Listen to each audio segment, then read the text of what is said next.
Welcome, ladies and gentlemen. We're starting a little bit early today. We did get to the top 8 a lot faster than I expected, so, it's time. Let's not mess around. Now, very, very interesting range of factions today. We had a lot of High Elves actually sign up. A ton of High Elves, a ton of Lizardmen, but nonetheless, pretty good spread. So let me go ahead and get this all set up here, just shutting the door. And I think we're good. Yes, welcome. Welcome to the party. Another greenskin win. I don't think we even had a greenskin player make it to the top 8, to be completely honest with you. But let's go ahead and double check that. So firstly, we will switch on over to the bracket so we can look for today. And for today's top 8, we have the Lizardmen being played by For Poland against Human Boy, yes, on Skaven. We do also have the Dark Elves being played by Ice Power Total War against Dactyr on the Wood Elves. Below that, we have the sub-faction actually making it very far. Look at this. So we have ODM Call Harmon, who's obviously, a top-tier player. But he made it to the top 8 with the 1,000 Maws. So basically, Rackhearth's sub-faction. He's going to be facing off against Voidlaws, a.k.a. Ruski player here, who's going to be on Vampire counts. And then we have Hadries on Chaos and Slayer Z on Lizardmen. So that's your top 8. No greenskins made it to the top 8. That is correct indeed. The meta has certainly changed quite a bit. If we look at the big spread, we had 88 players playing today, so pretty massive tournament overall. And it was a lot of fun. A lot of big names playing, and it was great to see people getting back into the rhythm of these juicy tournaments. So, did we even have any greenskin players today? For some reason, I don't remember seeing any. Some weird times we're in, man. So the way that this qualifier works is that individuals who reach the furthest with their respective faction qualify for the major faction war, which is going to be coming up in the first or second week of September. So, for example, if we look here at Human Boy on his Skaven, he reached the furthest of all Skaven players and had the most wins, so he will be earning a spot in the faction war. Yeah, I don't even know if we had any greenskin players. Was there not a single one, which is so weird? No, we did. We had a sub-faction. No, we had Vicious Satsuma. So he was able to defeat Beastmen, he defeated Dwarves, and then he lost to Wood Elves later on. So we did have a greenskin player in Vicious Satsuma. I believe there was a Crooked Moon sub-faction happening as well.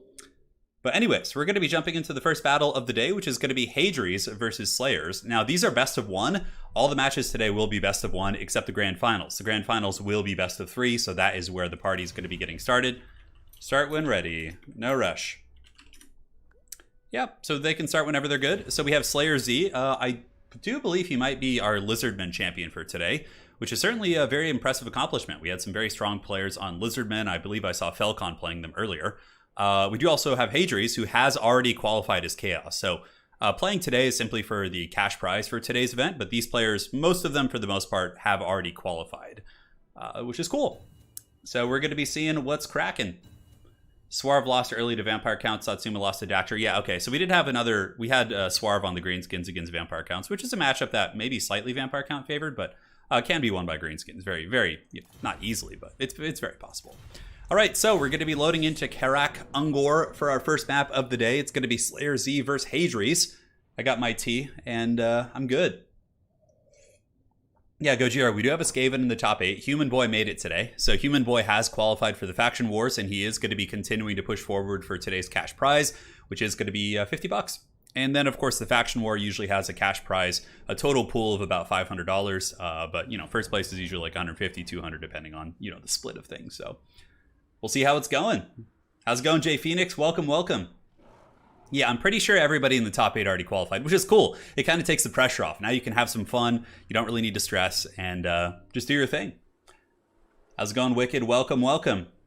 So now it's about, hey, there's still a little prize. You can go buy yourself a nice steak dinner with that, or get yourself the game you've been looking to get on Steam. And shit, I remember when I was in college, $50 would have been pretty sweet for sure. All right, so for the forces here of the Lizards, it's going to be a bunch of skink cohorts in the front. No surprises there. Usually you see very chaff-centric armies these days. We do have the Skink Oracle, who does have the dreaded double shot, as well as Oxyotl. So this is a very, very, very nasty sniping core. Oxyotl plus the Skink Oracle with the Troglodon mount, they can do a ton of damage against the Chaos characters. So for example, if Hadri slips up for even a second, lets his Chaos Sorcerer get isolated by that focus fire, it could die in a matter of volleys. It is very, very brutal. Now, for the rest of the force, just mainly chaff. The entire Lizard army is very chaff-centric. Skink Skirmishers not even going for Chameleons, which makes sense. You don't really need the missile resist that much against Chaos. And here, what do we have on the wings? Coldland Riders. Okay, very cool. and 1 Stegodon to help clear out the infantry. Now for the great Hadri's, Hadri's actually qualifying as Chaos today, which is very interesting to see him playing a different faction, because we've seen Hadri's obviously win the faction war several times with Skaven, but he is going to be the champion of the Dark Gods. So for his build, he does have a bunch of Chaos Marauders, which will happily defeat Skink cohorts in combat. Marauder Horsemen in the back, a bunch of Hounds to chase down Skirmishers, double Manticores, most likely just the Goon single entities, and Manticores trading against like a Skink Oracle should be relatively cost effective. The Skink Oracle's okay in melee, but you know, it's not really its bread and butter. So one sec, guys, just gotta adjust my microphone real quick. BRB in just a hot second.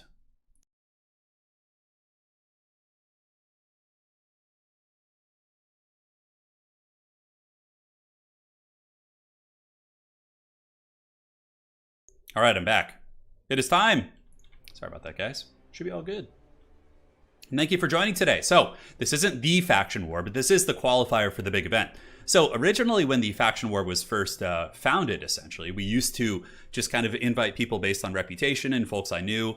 Because again, the community was, it was pretty big back then, but you know, I was just getting to know a lot of people. But now we have an open qualifier system, so anybody can attempt to qualify, which is really fun. We often get these upsets and get new players who've never had an opportunity to play in the faction wars before, making it all the way. It's really, really fun. So yeah, they can start when ready. Looks like they're all set. So let us know your predictions in chat. Are you rooting for Hadri's, the champion of the Skaven, playing on the Warriors of Chaos? Or are you rooting for the Slayer Z, coming into the Lizards? He actually said right before the game started, he's like, I don't know how I made it this far in the tournament, but nonetheless, he certainly got a pretty mean little build here with the Skink Oracle plus Oxyotl looking to be the Doomslayer. Oxyotl probably could handle Sigvald relatively well in open field, assuming he has some ammunition. He could just, you know, kite him into oblivion, and he also does have really good armor piercing. I mean, what sort of an anti-chaos lizard would you be if you didn't have armor piercing? So I'll let him know they can start when ready. No need to wait for me. All right, all right. Looks like we're all set. Hey, Michael, I'm doing great. Thank you for asking. And this is the first game of the day. So the battle has initiated. The horns of war sound once more here at Carrick-Dron as the forces of chaos march towards their one of their eternal foes for sure. Slayer has used the Master Predator, which is going to be giving an extra range boost to Oxyotl here, so he is going to be able to kind of, you know, snipe from the deep, sit downtown, take some pot shots at your boy Sigvald or the Chaos Sorcerer. Now, really, really good choice here by Hadri's. Basically, he put the Chaos Sorcerer of Metal on foot. I have made the mistake in this matchup since the most recent patch of putting him on a horse, and then he gets absolutely destroyed by the Skink Oracle because the shot's pretty much guaranteed hit. Whereas if he's on foot, he's a little bit of a harder target in my experience. So Oxyotl using his blowpipe machine gun, basically just to shoot here into the Chaos Warhounds. Looks like those bad boys are going to be running, and Hadri's does actually, oh man, okay. You have some Chosen mixed in there. There's some basic Chosen in the middle of that formation. Now, those Chosen will be relatively tough to kill. Slayer is really going to need to make sure to get the Stegodon on top of them. Now, Fireball going down. A nice Fireball right there on top of the Chaos Feral Manticore. And look at this. The big Flock of Doom. That hit like everything. Hadri's getting really, really aggressive with his Warhounds. Maybe thinking that he can overcome the Skink Skirmishers, get some nice punch in there. But honestly, the Hound's probably going to want to pull back here in a moment. The Flock of Doom did some really, really nice damage, of course, hit the Chaos Warhounds and all those different units, and it's a terror route. Those Hounds will come back and be pretty functional, and they did buy, I guess, a moment of time, but overall, I think that first engagement went a little bit better for the forces of the Lizards. Now, Chaos Marauders into Skink cohorts, a little bit of a cavalry flank here on the side. Nice pullback here by Slayer. That's a really, really good play. Pulling the Chaos Marauders into a charge. The Colden Riders should be able to dominate them pretty massively in combat. Colden Riders, of course, do have 90 armor. Marauders have pretty terrible armor piercing unless they are the Great Weapon variant. But now Chaos has arrived. Sigvald into the front line of the chaff, gets a nice little splash attack, kills about 6 models, and the rest of the Chaos forces are pushing forward, and the Lizard army taking a very cautious, kind of kiting approach here, which I certainly think is smart. Now, where are these Colden Riders going to go? It looks like they wanted to maybe charge into the Chosen, which is a little bit of a tough call considering the Chaos Warrior Halberds are here. Hadri's going to be positioning his Marauder Horsemen, who appear to have throwing axes. Yeah, he's got, oh wow. Okay, quad throwing axes. So anything with armor that gets a little bit too close to this, really going to get melted pretty badly. Now, Lizard's doing pretty well in this flank. The Colden Riders were able to bunker bust the Chaos Marauders up here. These Marauders here in the center do get collapsed by the Skink Oracle on the Troglodyte as well as some chaff units, but Chaos seems to be doing okay on this side of the battlefield, and we haven't really seen Chaos unleash its final form yet. We haven't seen the final transmutation, and oh, this is a very, very nice one by Hadri's. Not much support here for the Oracle. The Oracle getting attacked by 2 Chaos Feral Manticores. definitely grabbing these hounds and collapsing on the back of this Oracle would be very powerful. A response from Slayer, though, he is pulling in cavalry to try and help, but the Manticore is getting a massive, massive amount of value here. Foe Seeker and Opal Amulet is popped by Slayer, which is a very, very good play, and a beautiful Flock of Doom as well. So a nice little trade on both sides. You know, Hadri is able to get some nice punch into the Skink Oracle, but then in the backfield, Slayer does get all of his cavalry and is able to kind of corral the Chaos Marauder Horseman throwing core. Looks like some hounds moving back in as well. And the Chosen and Halberds and Sigvald continuing their bump and grind, but the cohort of Sotek refusing to die. This is a very, very nice engagement for the Dinos. The cohort of Sotek surrounding these Chaos Warriors who are being poisoned by all these darts and getting nice, consistent armor-piercing damage on them. Now, the Manticore is really, really aggressive, and they are rampaging, but they are rampaging after the correct target, going after that Skink Oracle. If they could break that, that would be huge, huge value for the forces of Chaos, getting rid of not only a caster, but a very powerful combat and a sniping character. So Sigvald still fighting the good fight. The cohort of Sotek getting a little bit worn down. It looks like Hadri's was able to secure his Marauder Horsemen against the Coldwind Riders, which are now just kind of bouncing away to go after some freebies here. And the Manticore is the Rampage of the Gods going after the Skink Oracle, man. Cold-blooded, keeping this bad boy fighting. A nice play by Slayer to get a little bit more value, just kind of getting whatever he can, squeezing that jar of mayonnaise to get the last bit. But the Skink Oracle will most likely be falling. Manticores are pretty powerful in combat. They can do some work, and the Oracle has fallen. Very nice catch, but on that same note, these two Manticores probably are in death's row here. As you can see, we do have the two Skink Skirmishers. We have Oxyotl sitting with his Master Predator active, just using his blowpipe to take them apart. So he did take down the big Oracle, but, you know, the two Manticores will probably be the price for that. Sigvald making his way over, going to be going after the Stegodon. Stegodon, of course, can do some pretty substantial damage to your boy Sigvald, but Sigvald can also give it back. He just hits incredibly hard. And the Manticores are pretty low. I'm surprised they haven't broken yet with all of this focus fire coming in from the Chameleons, or not Chameleons, but the basic Skink Skirmishers. Chaos, in terms of infantry, still has their Chosen in pretty good shape. Wow, Hadri's actually has multiple units of Chosen, which are proving to be a very strong backbone for his army. I mean, many elements are, of course, collapsing, but those Chosen are still just grinding. 131 kills. These ones have 117, and they might be the the saving grace here for the forces of the Warriors of Chaos. I mean, the Stegodon is pretty much the only thing here on the battlefield that can deal with the Chosen. So I think if Hadri's just makes a massive balls-deep effort to try and take down the Stegodon, aka using the Final Transmutation, unleashing all the rest of his ammo on it, I think he just wins with the Chosen. Like, all these little skinks, I mean, Oxyotl does have a lot of ammo, I guess. Maybe he could get some, like, efficient kiting. But yeah, if that Stegodon pays the price, I think that Sigvald and his Chosen core will probably be too much to handle. So down here, Chaos Marauders, just fighting against chaff units. Cohort of Sotek, 52 kills, not bad on those little guys. Cohort of Sotek are such a good ROR, man. They refuse to die, the unbreakable, the armor piercing, the poison. I definitely feel like they're one of the best RORs on the Dino roster. So here, one Manticore does rally on the edge of the battlefield, which is pretty substantial. I mean, if it's able to get 1 or 2 attack innovations on your boy Oxyotl, that could certainly be quite efficient. So Hadri's will have that in his late game repertoire here. The Chosen Warriors of Chaos still moving forward, and the Marauder Horsemen have a lot of ammo, so Hadri's is pretty well equipped to deal with any sort of mobile hit and run tactics here from these lizards. And you can see the throwing axes getting in there, and the Coldwind Riders taking some pretty massive casualties. And even though they are armor piercing, I mean, Chosen are still Chosen. These guys are meaty as hell. 60 melee defense against what, 31 melee attack, so it's going to be relatively tough for those Coldwind Riders to actually make contact and hit those Chosen Warriors of Chaos. But the Lizard's scrapping very well, kind of rallying a force here on the western side of the battlefield. They still have a little bit of ammo left, and of course the Stegodon has, is that the Ballista or the Machine Gun? Okay, it looks like it's the Ballista, so maybe he's just going to kind of sit back and shoot with that and try and snipe out the Manticore, which has come back. So the dreaded Manticore has returned, and quite valuable for sure. You can see it does initiate a terror route here on these Skink cohorts, and they are going to be pulling back there. So good night, sweet princes. Will be missed. And Sigvald's still pretty healthy. I don't think he's that close to his healing cap either, so Sigvald's going to be a big problem. Ah, some delicious tea, some Earl Grey. What kind of tea do you guys like, by the way? I'm open to suggestions, but typically I just drink Earl Grey myself. So Chosen making their way downtown and going after the Stegodon. Stegodon could decide to charge him, but it looks like it's going to be playing the mobile game, which is smart. You have Oxyotl in your army, you might as well use all of your ammo and try and really maximize your value before you go in for a big Alpha Strike fight. Also, fighting the Chosen here that are supported by these Marauder Horsemen is just a recipe for disaster. Marauder Horsemen running a little bit low in ammo, and the Coldwind Riders taking those axes to the face like champs, but, you know, maybe the Marauder Horsemen actually just turn here and Alpha Strike them. I mean, I think there's only 9 models, so you could probably grab all those Marauder Horsemen and just go after those, but Cold Blood is going to be keeping them fighting. Now, Chaos does pull a little bit ahead in the bounce of power as Sigvald and the boys continue to hunt. You can see here the Shielded Chosen, of course, do have silver shields. They're one of the few elite infantry in the game that actually have silver shields. Like Ironbreakers, for example, only have bronze shields. It's so damn weird. I mean, you would think Ironbreakers too like have a smaller target area and have these like big shields. Although I guess Chosen do have these like huge tower shield type things, but yeah, it's hard to say. But the Stegodon doing some okay damage on the rear charge, but the Marauder Horsemen do rally past the Lizard forces and are getting a nice little circle by here as they continue to throw into the Stegodon and yeah, do it to it. So, Turin, you can make an awesome Earl Grey tea cake. Oh, wow. That's pretty interesting, Mark. I never really thought of that or heard that. I will certainly look into that. Stegodon is broken. With that, I think the hopes of Slayer advancing here in the tournament is broken as well. And that Manscore, just like we talked about, 1 or 2 good attacks on Oxyotl could be very, very disruptive, although it looks like the mighty Skink Doomslayer is able to avoid that with the slippery mechanic, putting him up to a mighty 69 melee defense. That's what she said. And he does return the favor, so, you know, Oxyotl going out like a champ, he does take a little bit of a hit there, but is able to break the Manscore in the process, and may be able to get his Blow Dart out and finish off that Manscore, who knows. Yeah, Chaos really taking over this game. Final Transmutation going to be going down. Just overkill here on the Skink cohort.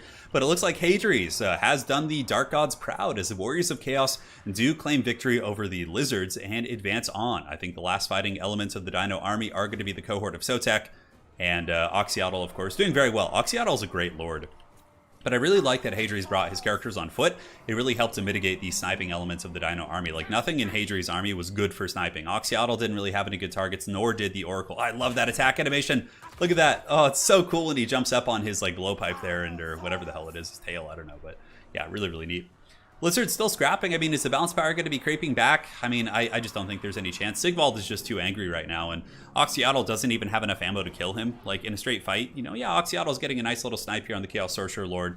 Ammunition on the Skink Skirmishers is empty, but there's just simply no hope for killing Sigvald. And here comes the Skink Skirmishers out of ammo, going to be charging in to battle the Chosen Warriors of Chaos, who've got their shields and cleavers out.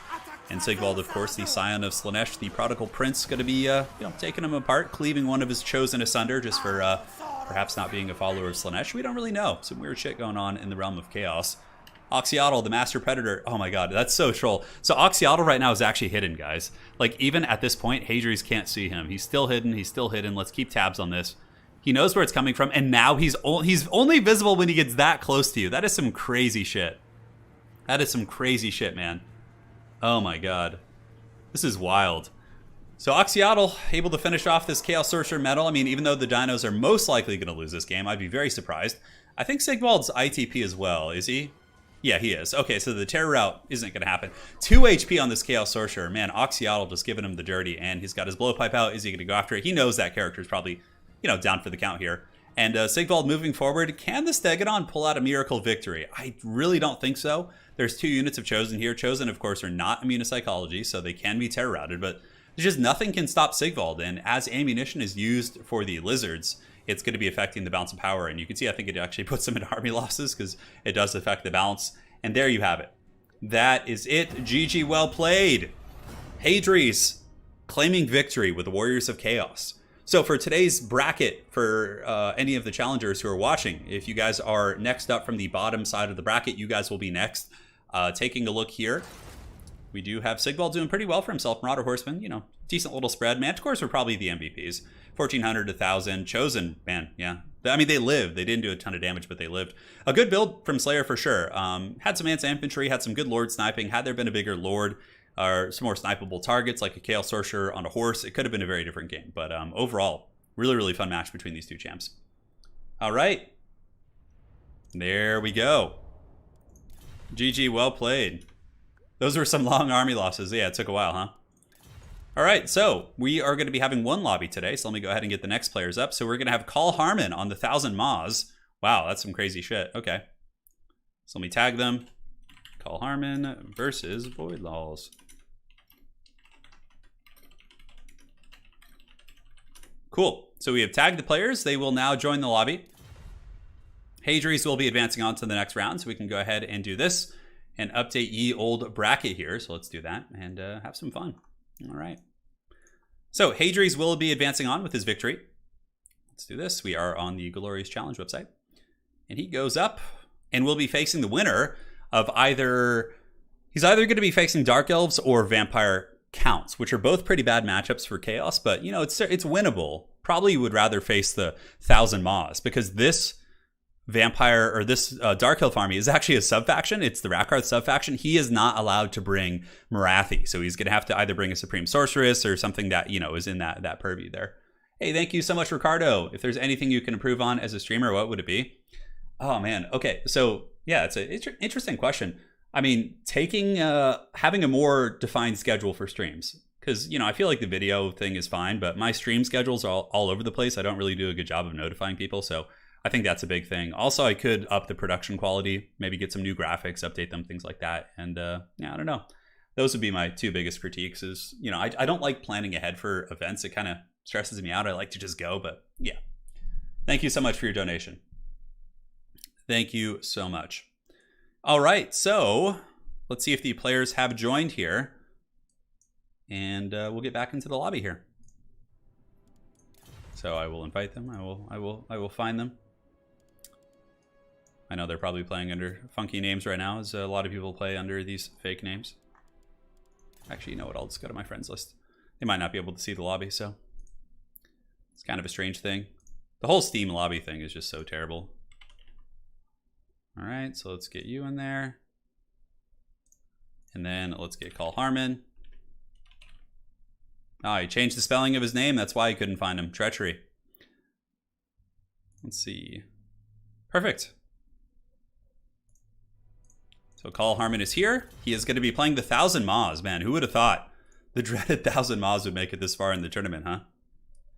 All right. We'll just put his first part of his name for that, and then we'll put Void Laws here. All right. It has been updated. Great. So for the map, we will go ahead and do, what do we want to do? We could do the Bone Zone. Let's go ahead and do, I don't know. There's so many neat maps we could do here. Man, I can't wait for Game 3 to get, I hope we get some good multiplayer maps, because, like, you know, the run of maps we have is, it's all right, you know, but overall, we would definitely appreciate more maps. Hey Falcon, no worries, man. You brought a Dread Saurian against the dwarves. Holy shit, that's some magical stuff. Falcon apologizing for his lizards today. All right. Turin says he doesn't advertise streams well, but I still almost. Yeah, no, Kaiser, I got to do better about it though, for sure. Like, you know.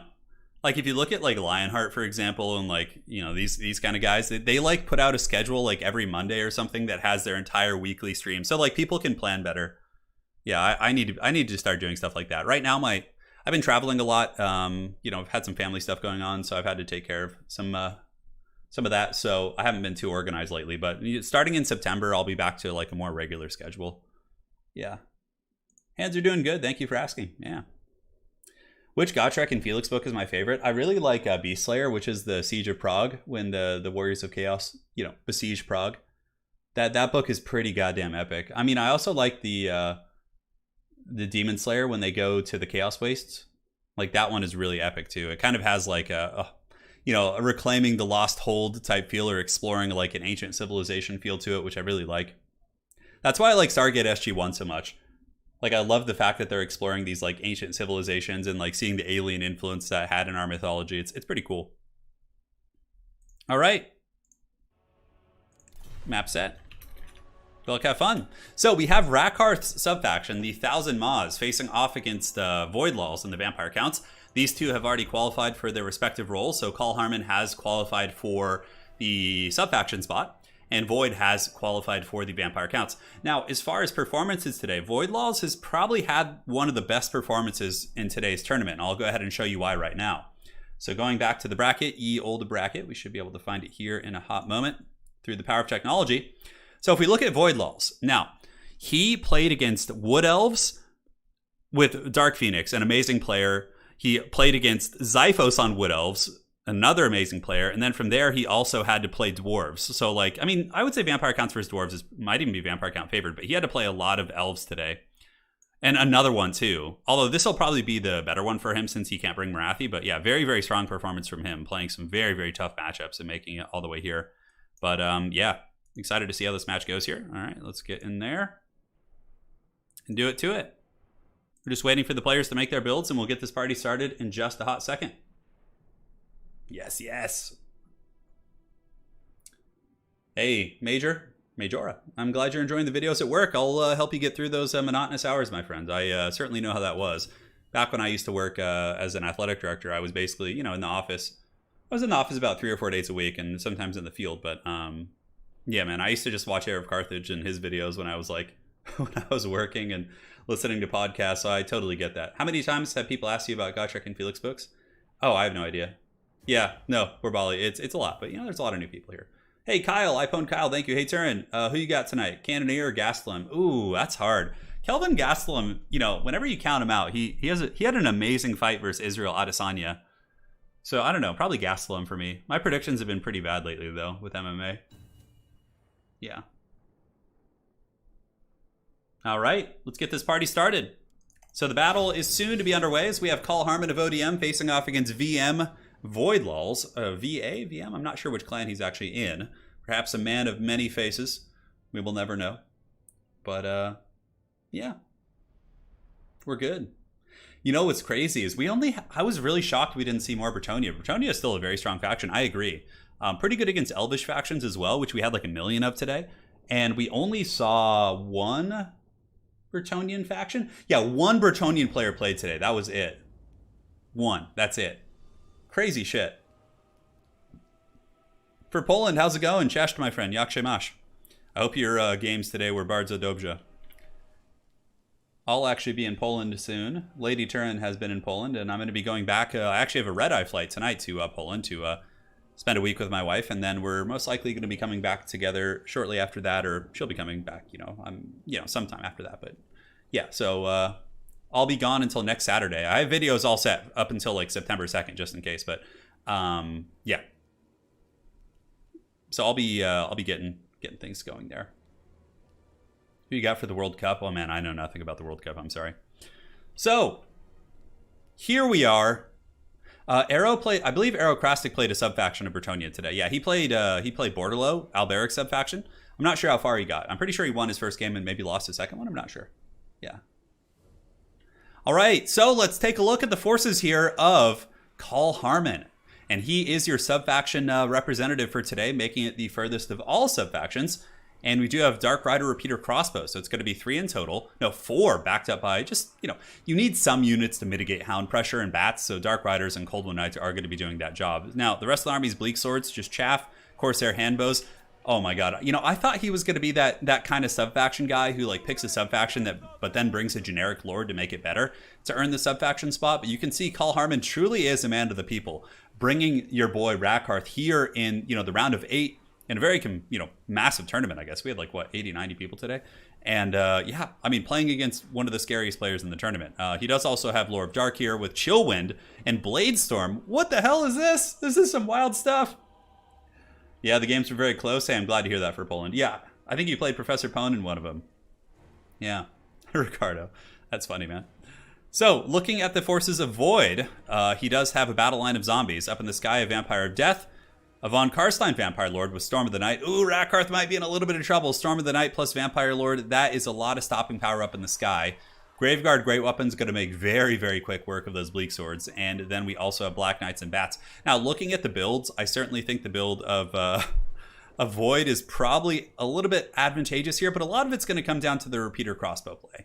Repeater Crossbows are very capable of killing Graveguard Great Weapons. They can snipe Vampire Lords, Mortis Engines, so yeah, a lot of it, again, will come down to Call Harmon's skirmish play with his Repeater Crossbows, because the Storm of the Night thing is definitely a bit of a liability. So here comes the old columns. Respect for Call Harmon for bringing Rakarth. Shame it'll lose him the game, says Ice Power Total War in chat. Well, you got to believe. You got to believe in such memes, and we'll see how it unfolds. Rakarth, of course, does hit kind of hard if he's able to fight the Von Karstein Vampire Lord head-to-head. He should do okay. He's got armor piercing and... what ability did he bring? What is that? The Beast Armor of Garon Kar. Didn't bring Whiplash. I guess there's no monsters or anything that's worth whiplashing here. We'll see. Well, this is going to be very, very interesting. I have no idea how this is going to go. I certainly think build-wise, it's favored for the Vampire counts. It looks like a much more serious build that's it's not here to play around. The Forbidden Rod is being stroked. You could see giving a little bit of Winds of Magic to the forces of the Vampires. They're actually greatly improving it. which is going to allow for some Spirit Leech, which I would imagine will go on Rakarth. But Repeater Crossbows, like, there's nothing to really pressure them too heavily. I mean, I guess there's 2 Fellbats here. What's probably going to happen is that the Von Karstein Vampire Lord and the Vampire of Death are just going to be dodging the ammunition of Carl Harmon. What I would probably do if I were Carl is get, or Carl, oh, he's Carl Harmon today. Oh, he changed his name, okay. But get the Blackheart Corsair handbows to shoot the Flying Vampire Lords, and then just move up with your Repeater Crossbows and shoot the value targets. For example, you know, shooting at the Graveguard Great Weapons is pretty cost effective. Shooting at the Claw of Nagash is good. And here you can see Carl Harmon is going to be fanning out and just shooting at the Graveguard Great Weapons, which is an excellent choice. Vampires might come in and try and drop some summons. It looks like one of the Repeater Crossbows is going to be shooting them, and a nice volley right there. You know, Void, his micro going to be stretched a little bit here, so he'll have to be dealing with all of this witchcraft. Oh, overcasted, Gaze of Nagash. Oh, and it gets kind of dodged. Rakarth does get popped a little bit. More Repeater Crossbow ammunition going into the Great Weapons here, as Carl Harmon gets a little bit of poke and stroke going in. The Fellbats decide to commit to combat here, but the Harpies and or the Cavalry could easily kind of fend those guys off. Sniping the Necromancer here is probably a good play. He does have the shotgun gaze, so wearing him down, certainly not a bad idea. So Repeater Crossbows do unleash a little bit of ammo there. So look at this, he's got the files, and the reason why you do the files like this, you guys are probably wondering about this weird formation, is because it gives your opponent less surface area on your crappy infantry. So if you have a Bleak Sword attacking here, right, less Bleak Sword models are going to be beating on the zombies, therefore they last a little bit longer. It's a tactic that we do see a lot of top Vampire Count players do. So there goes the zombies, the Mortis Engine also moving in. Graveguard Great Weapons are now moving into place. Carl Harmon needs to retreat with his Bleak Swords ASAP. If the Bleak Swords take head-on fights with the Graveguard, it's basically just giving the Vampire Count some free value here. But some of the zombies will get worn down. Repeater Crossbows, what are they shooting? It looks like right now going after a Corpse Guard or a Mortis Engine, a little bit hard to tell. Some of them going after the Graveguard. Now, your boy Rakarth here, oh, look at that little chill wind going down. And are we going to be seeing the Blade Storm? Some really, really weird abilities for sure. So Zombie Summon behind the Blackheart Corsairs. Beautiful play there by Void Lulz. Going to be blocking them in. And Storm of the Night is active on Rakarth. Rakarth does have the support of some Harpies and is going to be taking the fight. Maybe realizing he can't really get away here, so just committing. But he needs to get, you know, right now Carl Harmon has a lot of stuff that's kind of inactive. In the backfield, he's got Dark Riders as well as Cold Moon Knights who are just kind of sitting idle. So he needs to get those guys functional and fighting here in the battlefield. Rakarth, though, getting some punch back. I mean, he is hurting the Von Karstein Lord despite the Charm Shield and all those buffs and that various witchcraft. He is getting a little bit of damage back, so it's not a complete wash. But up in the sky, of course, Rakarth is being swarmed by those two characters. And for some reason, some of the Repeater Crossbows do move into melee combat and get trapped here. So a couple small misplays so far may be enough to give the Vampire Counts a victory here. But regardless, the 1,000 Maws, win or lose this, will be back for the Faction Wars because they have qualified here. So Dark Rider, Repeater Crossbow shooting up. One of the Vampires is actually crumbling here. Rakarth, of course, has been karate chopped pretty badly. And for the rest of the battle, let's look around. We got some Cold Moon Knights just kind of lurking, and Dark Riders not doing a whole lot right now. They need to come in and peel off these Fellbats ASAP. Vampire Counts, I mean, not Vampire Counts, but Dark Elves, I feel like need to utilize their mobile elements a little bit more, like Kite Backwards. A lot of their Repeater Crossbows and different things like that just kind of getting caught in combat in a little bit of an unfortunate way. But yeah, the Storm of the Night, obviously you know your opponent's on that faction, and Rakarth, Foot Rakarth could have been interesting, like a Foot Rakarth Death Star type thing, but I feel like it would have just been like super janky at the end of the day. Now, Bounce of Power is looking pretty good for Vampires. They are getting good engagements, their infantry are grinding through, but Carl Harmon is now pulling back a little bit, and you can see the Vampire characters didn't get away from that unscathed. They did take some damage. The Vampire of Death is relatively low, and so too is the Von Karstein Vampire Lord in terms of you know, taking a little bit of damage. He's not low himself, but he took some work. So Repeater Crossbows all shooting in now. It looks like these ones are not shooting at the moment, and is there going to be like a Blade Storm or something like that? It's hard to tell. Right now, Carl Harmon is trying his best to just remove the mobile elements of the army, aka like the Black Knights, and the Cold Ones are also falling back. Graveguard here are crumbling to the Bleak Swords with the supporting fire from the Blackheart Corsair handbows, and here we have more Bleak Swords doing some pretty effective combat. Chillwind going down, and you know, like many aspects of the battle now are going a lot better for Carl Harmon than they were initially. The initial engagements I think were very heavily favored for the Vampire Counts, but it seems like he's really gotten his micro together and is you know, starting to, you know, stabilize many elements of this battle. So we'll see if he can effectively kind of you know, partition out his ammunition to take down some of the bigger threats like the Vampire Lords, because he is actually creeping the Bounce of Power back to the middle a little bit. And what is he going to try and focus down? Yeah, maybe just like finish off the Graveguard and save some ammo for the Vampire characters. It's hard to say. Mortis Engine is definitely something that's worth killing, considering how many Graveguard are left on the battlefields. What are they shooting right now? The Corpse Guard? It looks like, yeah, they're all standing and shooting quite happily right now. Graveguard Great Weapons are crumbling down. Cold Moon Knights here do get buckled and broken by the Mortis Engine and supporting Vampire characters. And a nasty, nasty volley on the Von Karstein Vampire Lord, whose healing cap is now visible. Sorceress of the Dark is running. Man, if there was a Soul Stealer too, like no Soul Stealer on the Sorceress is rough. That would have been so good against this Vampire Blob that's just kind of waddling after its foe here, right? So how is ammunition doing? These Corsairs are about out of ammo after finishing off a Graveguard with great weapons. And here you can see the Vampire of Death going for a gooning opportunity on the Sorceress, who is of course on foot, so taking her out is pretty much a freebie. You might as well go and get that if your opponent's going to offer you that Footlord. And yeah, the Mortis Engine is the next priority target. All the repeater crossbows shooting in. Mortis Engine taking a bit of work. Bleak Swords and whatnot moving in. And we do have some Harpies coming back in to maybe attack and potentially salvage the situation here of the Sorceress. So we have some Cold Wind Knights, we have some repeater crossbows so far for Void Lulls. Oh, with Storm of the Night going down, the Von Karstein Vampire Lord, very, very good usage, getting massive value out of that this game. It probably helps him win the fight against Rakarth, and the Sorceress of Death is kind of serving a bit of a dual-pronged purpose here, I suppose you could say. It's like helping because the Vampire Lords are like wasting a lot of time trying to finish off this character. Mortis Engine is trying to juke. It's taken a fair amount of shots. Corsair Handbow still have a little bit of ammo. The entire Vampire Count ground force is pretty much crumbling into oblivion, and it's namely just the Vampiric Lords and characters that are left.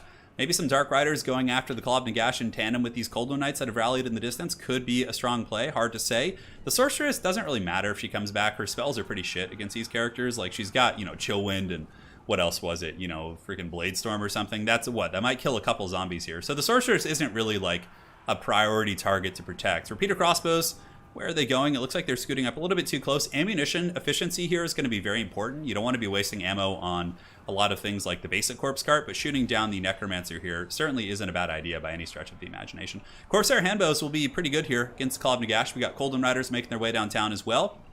And the Von Karstein Vampire Lord does juke back up in the sky. So Bleak Sword's still fighting. Corpse Cart here getting very, very low. Honestly, that one will probably just die to the melee elements it's in combat with. And some Cold Wind Knights here in the distance, maybe looking to fight, and they could get a little bit of damage on the Von Karstein Vampire Lord. They are the anti-large variant. They might as well just turn and fight here. So 19, and do they get any damage? It looks like a couple of them do attack and actually get like over 100 damage there. Pretty good performance for sure. So Call Harmon might be able to pull this game back. I mean, considering how bad the start was for the Dark Elves, this is a very, very impressive potential comeback here. Still, obviously, in the favor of the Vampires a little bit, but look at that. The Von Karstein Vampire Lord decided to fight a couple Cold Wind Knights in combat, and they did over like 600 or 700 damage to him. Those Cold Wind Knights just going ape. Really, really solid performance there. Invocation going down, which is probably going to be potentially close to the last ones of magic that we're going to be seeing for now. But Vampires still have a lot of nasty single entities left. Zombies still fighting here, but zombies aren't going to be long for this earth. He'll at some point have to start using zombie summons to, obviously obey the attacking rules. And yeah, killing the Mortis Engine here, priority number one, 100%. Because if the Mortis Engine dies, the Vampire characters could just potentially crumble down to the grind of the numbers of the Dark Elves, right? And with that, you can see some nice juking here. Zombies, of course, still engaged in combat.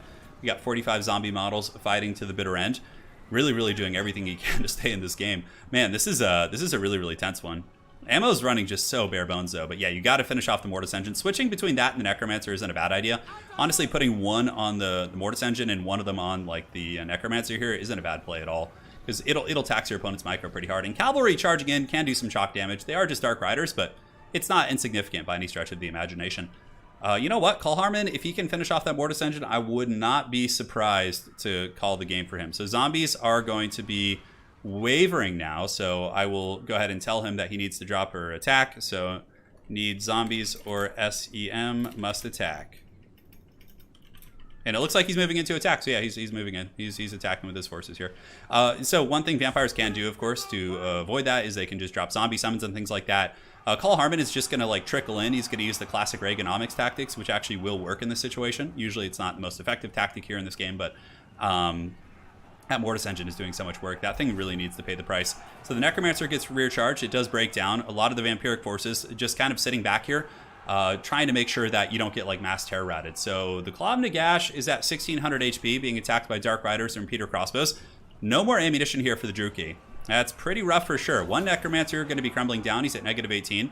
The Claw of Nagash has taken about 500 damage. It is at -5, and it is withering very, very quickly here. Man! Oh, and there's ammo left on the Corsair Handbows. That is so clutch. So shooting into the Claw of Nagash, it's at about 500. And a lot of the vampire units are just crumbling down with the pursuit of the Corsair handbows. Voidlaw's just basically moving after whatever he can, which makes sense, right? He's sort of at the mercy of the Dark Elf mobility right now, but wow, I cannot believe this comeback here from the dreaded 1,000 Maz sub-faction. Look at that. Klav Nagash is gone! And now I think that's GG. Like, there's too many Dark Elves left. There's too many. Like, Corsairs aren't terrible in combat, and, you know, they could use a little bit of ammo. Voidlaws can basically attack wherever he wants to right now, because he's just being kited out. Look at that. Oh my god, look at this. There's no more ground units, so he's going to potentially be suffering the penalty. But yeah, you just fight them. Like, surround them and fight them. With whatever. Like, not with everything, but just move in with, like, some Dark Riders and your Corsairs, and just get your value in that way. Wow, what a comeback! Holy shit! That is some insane stuff. Negative leadership here. The Von Karstein Vampire Lord. It looked so bad for Call Harmon early. It looked so bad. Like, Rakarth getting dumped on, like his battle lines just breaking, like his losing a couple skirmish cavalry and melee. But I just think it's over now. This Lord is crumbling. You know, now it's just the Von Karstein Vampire Lord versus like a million units. And Call Harmon, a veteran of tournament play, knows not to just like blob aimlessly. Because if he blobs everything and then there's like a zombie summon, it could be a little bit punishing. GG, well played. Great game. Great game. Wow. Look at that. That is some seriously impressive shit. And Call Harmon winning with the dreaded Rakarth, dude. Oh my god. Wow. Corsair handbows, MVPs. 1100, 1400, crazy good value. 1800, 16. Oh my god. Yeah, this is the one that was lost earlier. So initially Call Harmon lost, like, he lost Rakarth, he lost his skirmish, most of his infantry were getting wrecked by Graveguard, but he just, like, grinded that game out, man. That was seriously impressive. And Voidlaws played a good game too. He was very scrappy, obviously, but man, oh man. Look at that, 2,000 value on that Lord, 1,700 there, 1,800 here. I do feel a bit bad for Void. Like, every game has been against, you know, an Elvish faction, which is good against vampires. However, he did qualify, so it's not a big deal. And secondly, not too much of an excuse here, because it was Rakarth, so, you know, it's different. So, let us go ahead and advance on and do this real quick. So we'll go to the bracket. And with that, we have Chaos versus the 1,000 Maz in our round of 4. It's going to be our first match. Now we're going to go up to the top side of the bracket. We have Ice Power Total War against ODM Dactyr. So Wood Elves versus Dark Elves. Dark Elves having a pretty good performance today, so let's go ahead and switch on back over and get these two champions in here. All right, so let's find them, get them invited. I believe they're both on my friends list, so let's do it. And then we have Ice Power. Perfect.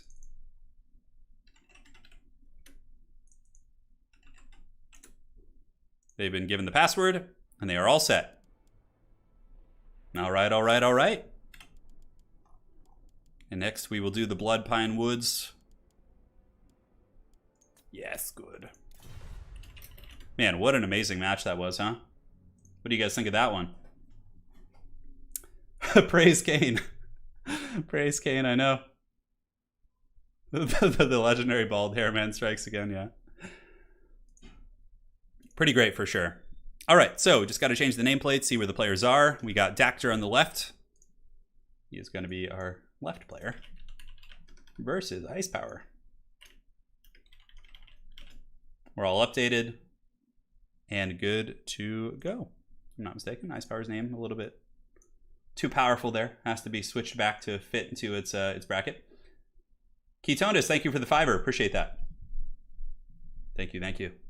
I don't see a message with your donation, but it's greatly appreciated. All right, so players will do their business. We can do a different one if you'd both like. It's medium. Yeah, so if both players want to.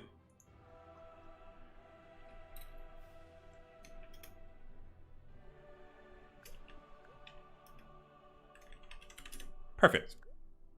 All right, so players are going to pick their business. We'll hang out. Get this going, man. B-Master says it's a hard matchup for vampire counts to be ready for both. Yeah, for sure. B-Master, I can see that. I can definitely see that. Dude, we had so many High Elves. Did we have any High Elves make it to the top 8? Let me go ahead and double check real quick. No, almost though. Yeah. High Elves had a pretty decent run today. They were eliminated by the Skaven up there, and then they were also eliminated by Khal Harmon. He defeated High Elves with his 1,000 Maws, so clearly on a tear today. So we got Dark Elves versus Wood Elves here, and then we have Lizardmen versus Skaven on the top. So we have for Poland facing off against Human Boy, yes, after this. Then we're going to be going to top 4, and the grand finals will be best of 3. So that is the tail of the tape there. You know what I'm really surprised about? We didn't have any Beastmen make it to the top 8 today. I think we had a top 16 Beastmen player. Razel, ODM Razel was our qualifier. But the Beastmen actually lost to the Lizards. Let's see how the Beastmen did today. I'm going to check and see their performances. Okay, so Beastmen lost to Lizardmen, but made it to top 16. We had Subutai lose with his Beastmen against Empire. We had Contende lose with his Beastmen against Greenskins. Torrent lost against Wood Elves. We had Malverde win his first match, but then lose against Hadries and Chaos. Interesting. Yeah, I expected to see some Beastmen. I mean, they have some pretty heavy restrictions on some of their more OP broken units right now, but even still, I mean, they have some very good tools. I'm really shocked we didn't see Beastmen make further, Yeah, crazy stuff. Crazy stuff indeed. Matt M, thank you for the $1.99. Great content from Father and Son Gaming. Hey, right on. Thank you. Appreciate that. I hope Father and Son Gaming is going well. It sounds very wholesome. All right, both players are ready. Loading into the Bloodpine Woods. I'm going to go refresh my bag of tea. Earl Grey hot. Going to make it so.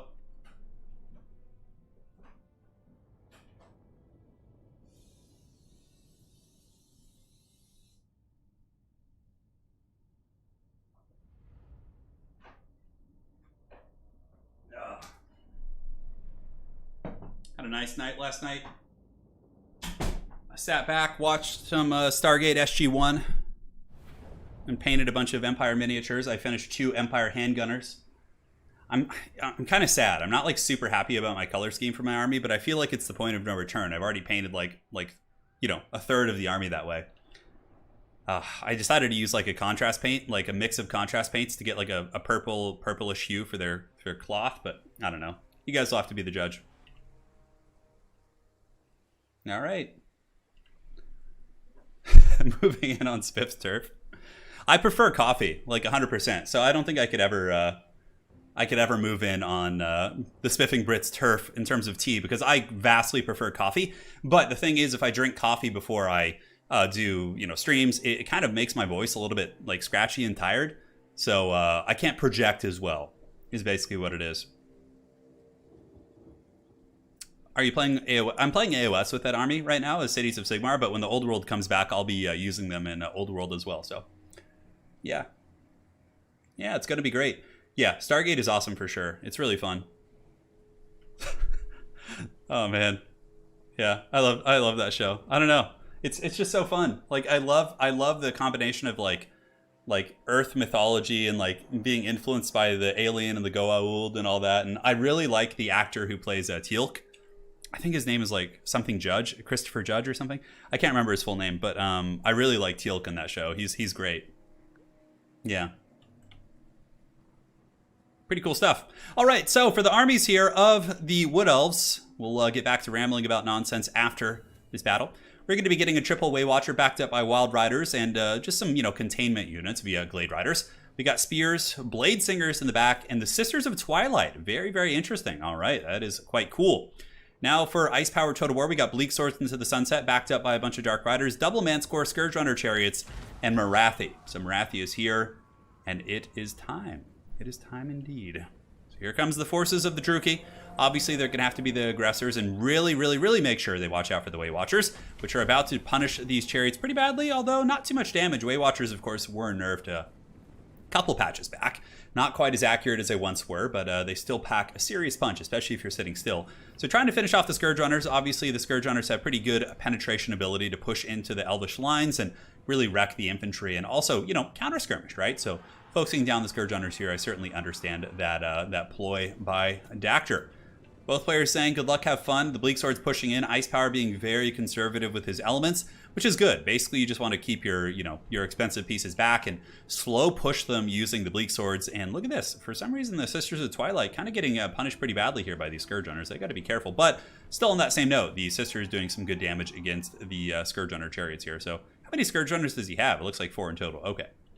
So Feral Man scores, moving up over, and got to be careful though. You know, a single Way Watcher volley. Ooh, look at that damage. Those Scourge Runners just got punished down from like 80-90% down to almost half.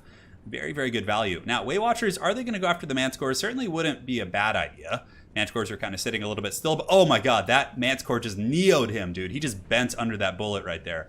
And it like stopped moving and then just barely dodged a massive volley there. That was very clutch by Ice Power. I don't know if that was intentional. I think they just finished their movement order. But now Ice Power really going to be turning on the gas, moving in with his chariots. Dark Riders are in position, and Bleak Swords, of course, will be pretty efficient against Eternal Guard here, so we will see. So here comes the dreaded Manscore being rampaged into the Eternal Guard. A very, very good trade here for the forces of the Wood Elves.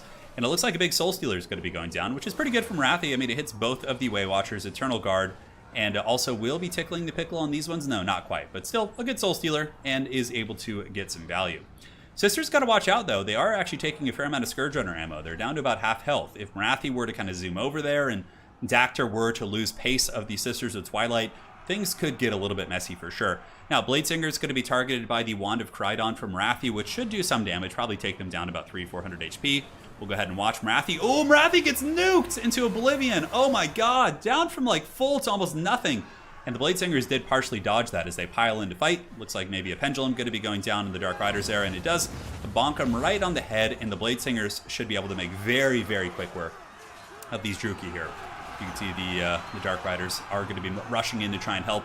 Dark Rider Blitz, not a bad idea. And Wrathy is, you know, she's in trouble, but she's not out of the game yet. Wrathy probably should run as far away as she can from the Sisters of Twilight, who are just taking pot shots right now. Ooh, nasty. Wrathy down to 575. It looks like another Soul Stealer is going to be going down from Wrathy out of desperation, but she breaks before it goes off. Oh no, does it go off? Okay, it looks like it goes off. Yeah, and the healing is going to be coming into effect now. However, Wrathy might be running off the edge of the battlefield. It's a little bit hard to say, but it looks like Dactyr is in a pretty dominant position right now, as, you know, all the Way Watchers are still functional and alive. The only risk that Dactyr has going here is that they are close to the edge of the battlefield and could be terror routed off with a little bit of pressure, but I simply think the Dark Elves don't have the elements, and Ice Power is going to be withdrawing from the game after some very, very efficient Way Watcher play. Now, it should be disclaimed that, in my opinion, I think it's a very tough matchup for the Druchii, but Ice Power Total War qualifies for the Faction War with his Dark Elves, nonetheless. And Dactyr will be moving on in today's tournament with the Sisters and the Way Watchers. Very vintage Wood Elf play, right? Just Way Watcher, you know, kiting back with your army and hammering with your cheap cavalry and, you know, living long and prosper. GG, well played to both of those fine champions. And now we will be moving on to the bracket. Let's go ahead and look at value. I'm sure you guys want to see some of that. Sisters did good. Bladesingers did fine. You know, good spread on the Way Watchers. Wrathy kind of got punished, and that was all she wrote. Wasn't able to get on top of the old Way Watchers. So, moving on to the next match of the day. Let's go ahead and fire this bad boy up and switch on over. We do have Dactyr of ODM advancing. ODM having a great run today. They've had so many people qualify. I think at least 6 or 7. All right, there you go. And now we have for Poland facing off against Human Boy. Yes, yes. So it's going to be the Lizards facing off against a Skaven. A very classic duel for sure. So let's go ahead and get the lobby all set up here. GG to those fine champs. And let's go ahead and message the next players. I don't know if they're on my friends list, but we'll try. For Poland, I know Human Boy is, I think. Yes, yes. Oh my god, I don't know their names right now. Hopefully they can find my lobby. All right, Human Boy versus for Poland.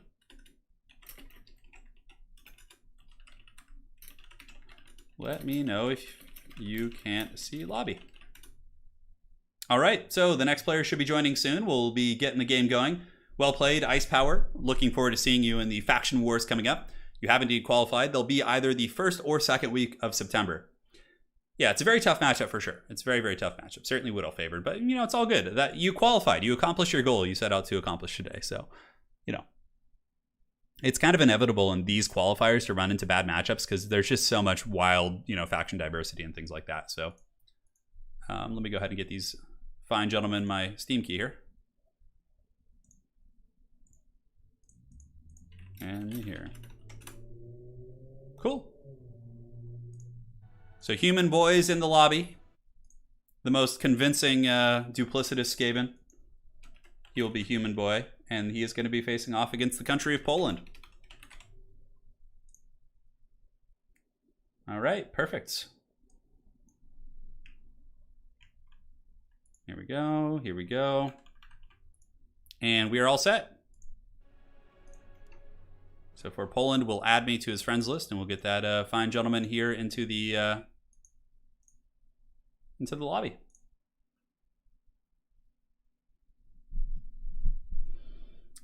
Yeah, Doctor, you had some very, very, very nice Way Watcher play as well. Yeah, it was smooth. Good targeting. The shot you got on Marathi was really the backbreaker. That took her down to like literally like 40%. Yeah.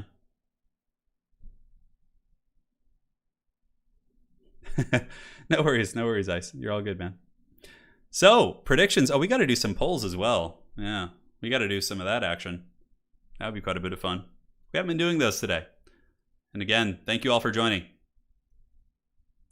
All right, let's see if he's able to add me here. The cursed Steam problems. We got some time. Yeah, no, we've had some really good matches today. A lot of elves today. A lot of them. Okay, he says he can't send me an invite. Okay, let's see. What is yours? I will invite you. You guys ever have that bug on Steam where you're not able to add someone to your friends list? It just like doesn't let you. I don't know what the hell is going on with that. I'm sure you shouldn't be too hard to find here.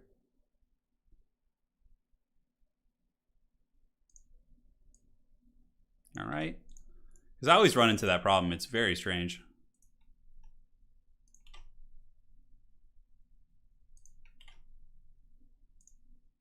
Okay. It says failed to send invitation. Please retry. I mean, I don't think it's something pertaining to like a friends list. Yeah. So just give me a second, guys. I just got to figure this out. It's just being stupid. He's having the same bug I am, so we can't seem to add each other. I will tell Human Boy to add him.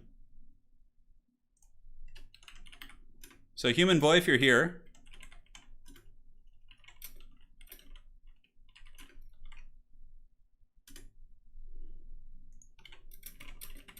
because for some reason neither of us can add each other to the lobby, which is very, very strange. Yeah. We'll go from there. All right, I'll tell him to check for the map. We will do the I'll find the map in the meantime. We can do a little Esh in action.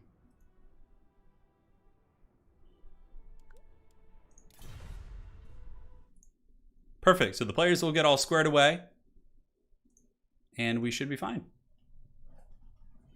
Man, I can't wait to get the game 3 stuff. Just give it to me, Precious. Give it to me, Precious. I'll probably play Nurgle the most at first. I think would probably be the way. You know what's going to be interesting is since they're adding a new game mode, which is most likely, if it's done well, going to be the new multiplayer standard via domination mode, where there's objectives on the map. That's going to be very interesting because, you know, it's going to make you wonder. Yeah, like Nurgle, if you've ever played tabletop Warhammer, Nurgle's pretty good at like moving and sitting on objectives and being very tough to remove. It's going to be kind of interesting to see how effective that is. Like having like very tanky Nurgle units like holding objectives while the rest of your army like shambles and pushes them off.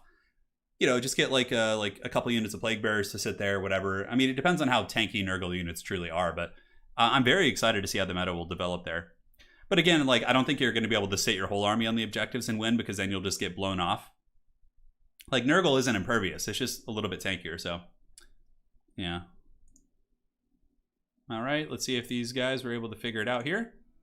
All right, perfect. Aces. So the map is set. They can now just do their armies. We will initiate a poll. So let's see how many of you guys get this right. Winner, and the poll is going to be Skaven or Lizards. All right, the poll is now active. I actually, yeah, I play Death Guard in tabletop. That's my Nurgle army. But I don't play Nurgle Demons. I don't really like the aesthetic of Nurgle Demons that much. At least the miniatures. Like, I like the Great Unclean one. I think that's pretty cool. But I'm not a huge fan of Plague Bearers. I don't know why. But I'm actually thinking of when Game 3 starts. We're going to have a tournament, obviously. I'm pretty sure Game 3 will probably launch with just the new factions, and then they'll add the other ones in later like they did with Game 2. But I'm going to have a tournament, and whoever wins the tournament, I think I'm going to ship them like a small Nurgle Demons army, like an actual tabletop force, if they're interested, obviously. So the winner of that tournament will be getting like a bunch of Nurglings. They'll be getting a Feculent Gnarlmaw, a couple Plague Bearers. Like I do have a small Nurgle Demons army. That'd be kind of a cool prize, and then they could like paint it up and, you know, do their thing. Razel is for Beastmen. Yeah, For Poland is playing Lizardmen. So it's a whole different beast. Yeah. So we will see. What Skaven unit is a Britney Spears fan? Oh, Clanrat Spears. Nice, dude. Hammond, that one almost went over my head. That one almost went over my head. But I'm more excited for the Nurgle, because I love mortal followers of Nurgle. I love that aesthetic. But just like pure Nurgle demons, I'm not the biggest fan. Yeah.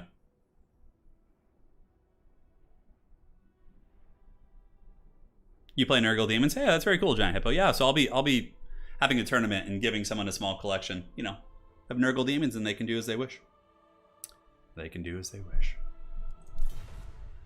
All right, so the players making their armies right now. This is a fun matchup for sure. I feel like it's gotten... used to be Skaven favored. I don't know about nowadays. I feel like Skaven still have some great tools, but so too do the Lizards.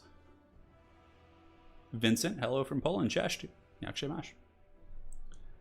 I'll be feasting on some kielbasa soon myself. I have to put on all that weight I lost.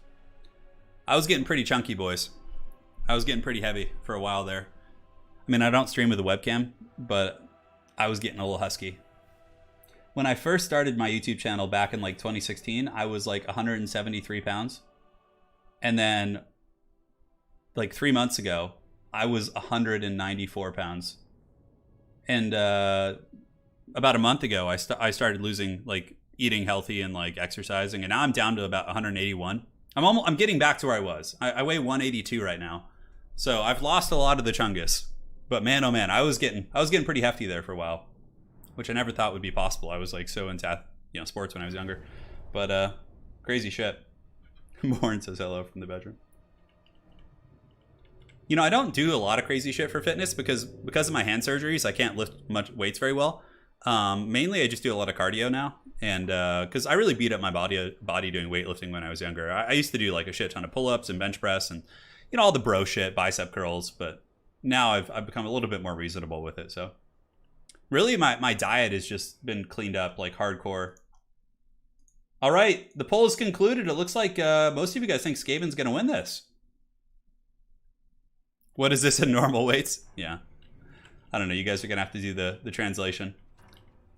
Yeah, but my healthy weight is like 175, 176. I'm 181 right now. So now I'm only like 5 or 6 pounds overweight. But I was getting pretty paunchy before. Yeah, it was bad. It was bad. I'm 5'10 and a half. So I'm, you know, it didn't look that bad, but I felt bad. Yeah. Well, the problem was, you know, during quarantine, I was just going out and eating Italian food all the time and just like hanging out, and ever since I got my hand surgeries, like I wasn't able to exercise because I used to love lifting weights and doing all that, but now I can't, you know, while I recover. So yeah. I mean, 193 for my like frame wasn't healthy. Like my face was getting very round, and I certainly had a bit of a pot belly. The belly's gone now. It's mostly back to its traditional form, but yeah. I've been eating pretty healthy, yeah. It's fun. All right, so here we are. Let's talk about Warhammer. Screw my own shit. Human Boy coming in with the Clanrat front line, backed up by Globadiers. Of course, Globadiers, a nice anti-infantry tool. Jezzail's Rattling Gunners and Mortars. Wow, pretty diverse weapons teams array here. It could Zap Cannon, a Gracier of Ruin with the dreaded 13th spell, and Howling Warp Guild maybe to shut down Pterodons. A triple Rat Ogre to give you mass to stop them from getting into your battle lines, and that is it. So if we look at for Poland, coming in, dual-wielding the Kielbasa. He's got the Oxyotl here. So Oxyotl coming in to snipe the Skaven characters. Oxyotl should be very efficient against a Gracier. You just sit him on the Gracier the whole game and prosper. Really don't have to do too much else. Aside from that, just a swarm of Skanks, Cohorts, and Red Crested. A couple Saurus on the backfield. A big vanguard of Chameleon Stalkers up on the high ground. And only a single Bastillodon, which is quite nice. What I really like about this army for Poland is that he is simply just bringing one Feral Bastillodon. He's really not giving his opponent any good targets for sniping. I mean, the Jezzails are pretty much going all in to try and finish off that Skink Priest, but you can see like it's not that devastating. Oh, Human Boy just barely misses his Scorch right there. Pretty unfortunate. But look at that. Mortar teams are really starting to sing home, punishing into the skink cohorts. Will the Skaven battle lines be able to repel the massive amount of skinks? Oh man, there's something just magical about Rattling Gunners. Look at that, just last samuraiing those skink cohorts. Now, Rattling Gunners probably going to want to turn their sights up on the red-crested skinks. They're not shielded and are certainly a much more, efficient target to shoot at here. So here comes pressure from the high ground. Chameleon skinks getting ready to collapse down the hill, and the stalkers are going to be a big problem as well. I'm not sure how well the Chameleon stalkers ammo will do against like rat ogres, but it could be pretty devastating for sure. So far, the Skaven firepower has been able to push back the lizards in the center of the battlefield. Here we have clan rats fighting against skinks, a classic battle of just these tiny little creatures going fisticuffs. And the ogres do get a pretty nice charge here on the stalkers before they are able to respond with the ammunition or the precursor shots. The mortars seem to be going into this big blob here, which is very smart. Human Boy seems to be getting some pretty solid engagements here on the flank, like blobbing up a lot of the lizard force. And it looks like, oh yeah, the dreaded 13 spell was used. The storm vermin were popped here to kind of bunker bust his position. But on that same note, Manticore Summon going down, and the lizards are moving up and through the center. Saurus warriors now pushing their way through as well. Currently, Human Boy is a little bit ahead here, but there is going to be a lot of lizard pressure getting into his secondary as the stalkers start to push in. Saurus warriors have got their angry crocodile eyes set on the Teethbreakers here. Teethbreakers going to be locking and loading, preparing for a last samurai. Nope, looks like they're going to be fleeing, which is smart. They are about the same speed as Saurus, give or take. Not as quick as Jezzails, which are obscenely fast for some reason. Jezzails, of course, very, very swift here, even with the poison. But now the lizards really do get into the back line, and a lot of things are going to start to alter in terms of the balance of power. You're going to see these Jezzails get taken offline, these ones get taken offline, the Warp Lightning Cannon going. And at that point, it's just going to come down to, can the remnants of the Skaven army, basically the Rat Ogres and all those units, win the day? It's going to be hard to tell. Looking around, lizards do have a fair amount left. The cohort of Sotek is still healthy. Saurus warriors are in good shape. And where's the Doomslayer skink? Oh, look at that. Warp Lightning Cannon does actually break the Skink Priest. Oxyatl with a shit ton of ammo, just going to be sitting on top of the Gracier. And the Skaven Death Star is here. Pretty much every single Skaven game, unless it's a really dominant one-sided game, devolves into this. It's like the Skaven weapons teams eventually get compromised, and it just, becomes the Skaven Rat Pack rolling around trying to salvage the game. Mortars are still going, it looks like.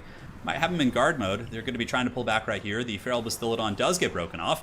Going to be pretty important. I mean, I think the Skaven should go all in on trying to protect those mortars. There's still a ton of, lizard bodies here on the battlefield, which the mortars are going to be excellent against, but it doesn't look like there's any protection. The brave clan rats of whatever clan they're from are going to be retreating and allowing their mortar teams to get massacred, which is truly a Skaven experience.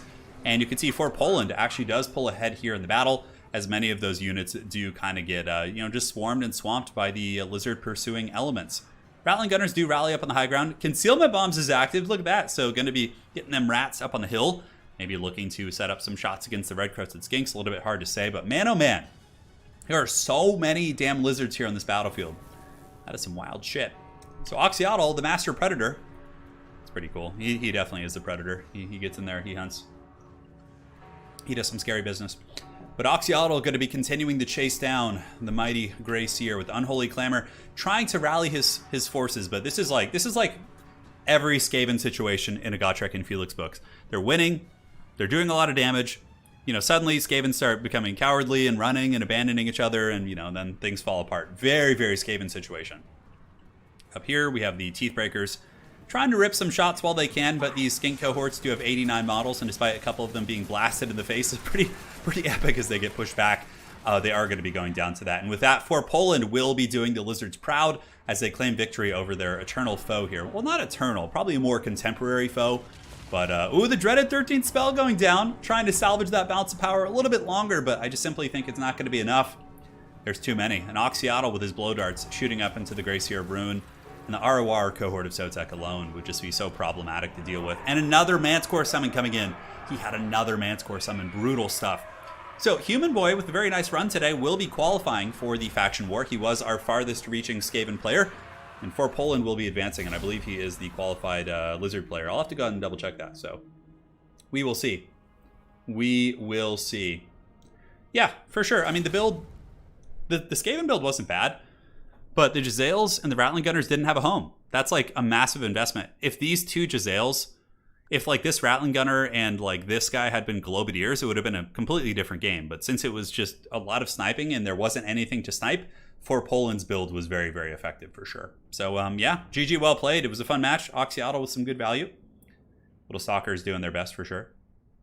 Overall, fun match. And now let us go ahead and update the bracket. Get this party started. Or continued, I should say. Richard Wirtz, holy shit. So Richard Wirtz, guys, just donated a fat $250. Hope you're doing well. Just popping in quick for a donation after all the stuff has been great. As usual, take care, everyone. Dude, Richard Wirtz just donated $250. Thank you so much, man. Goddamn. Goddamn, Joe Rogan. That's super generous. Thank you, Richard. And hopefully you're enjoying today's event. We got a lot of fun stuff on the horizon. So for Poland, we'll be advancing. The Winged Lancers have arrived and prepare to fight against the Wood Elves. So now we have Call Harmon against Adri. So it's going to be the 1,000 Maws against Chaos on the bottom side of the bracket. So let's get that going and tag those two fine gentlemen. Adri's. Cool. Dude, Richard, man. Thank you so much. I can't thank you enough, Richard. Thank you, man. Means a lot to the family. And hopefully one of your favorite factions has made it to the top 4. All right, so the players will be joining up here in just a minute. Let's see if they have. I might need to give them another invite because lobbies in Total War can be very strange like that. Carl Harmon? Harmon? God, he's under some strange name today. Curse the Baggins, I say. He's Carl Harmon. Okay, he's changed. And then we have Adri's. Should be a fun matchup. Dark Elves versus Chaos. Normally, obviously, pretty Dark Elf favored, but you know, the fact that he's going 1,000 Maws really changes things up. Totally changes the dynamic of the battle. All right, so let's go with the Stallion Tomb. Actually, that one's kind of a weird map. Let's do a little bit of a different one. We'll do the Golden Monolith. That is a strange map, but it's a fun one. All right, all right. Let's do it. Hey, Richard, I'm doing great. Actually going to be traveling to Poland tonight. I'm taking a midnight flight. Well, the flight's at 11:30 at night. And I'm doing the old red eye, which is my favorite way to travel. And I find that if you take like really late night flights, especially to Europe, there's less screaming children. You know, like usually if you take flights early in the day, there's going to be like a ton of families with just screeching children just terrorizing you. But oh my God. The last flight I was on was brutal. It was a one-way flight from Warsaw to LAX, and there was a family next to me, and they had two young, like one kid was like a toddler, you know, like a really young kid, and the other one was like probably like 5 or 6, and they were both sitting next to me, and like them, and just oh my God, just like the one kid was like banging his toy on like the chair the whole flight, and the infant was just screaming like on and off for like 11-12 hours. It was hell on earth. Hell on earth, man. Son of Kiernan, in honor of King Richard the Generous. Hear, hear. Hear, hear. Yeah.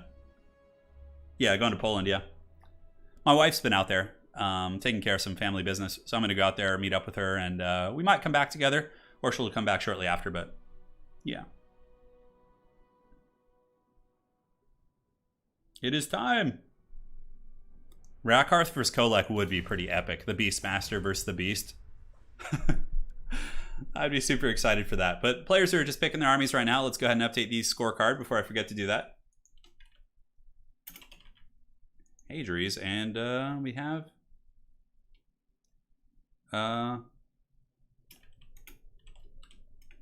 let's put call for short.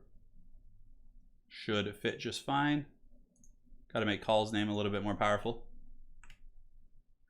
Look at that, technology 101, baby. You got it.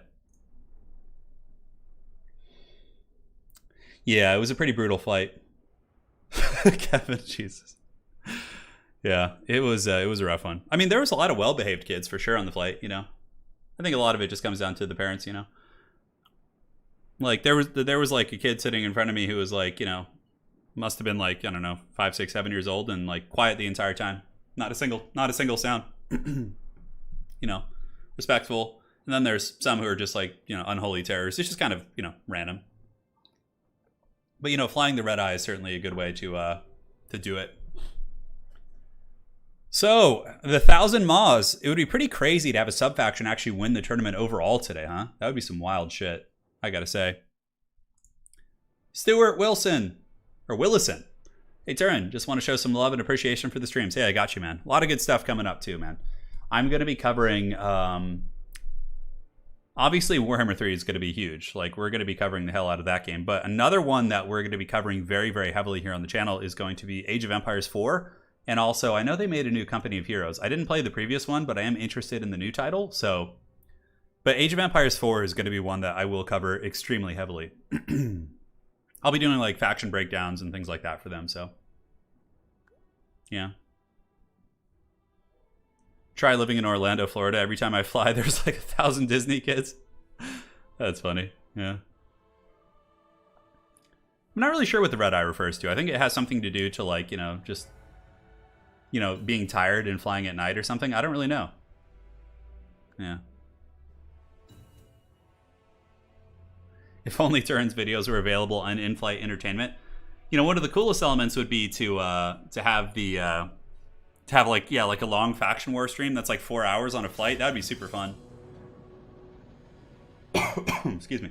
You can download YouTube videos, I think, and things like that on like tablets and whatnot and watch them. Holy shit, Richard Words with another 150 for the chat and for the red eye. Thank you, Richard. Damn. Goddamn, Joe Rogan. It's a generous donation. Dude, thank you so much. Dude, Richard's going crazy today. Thank you so much, man. I'll have to have Lady Turin conjure up some art piece for you.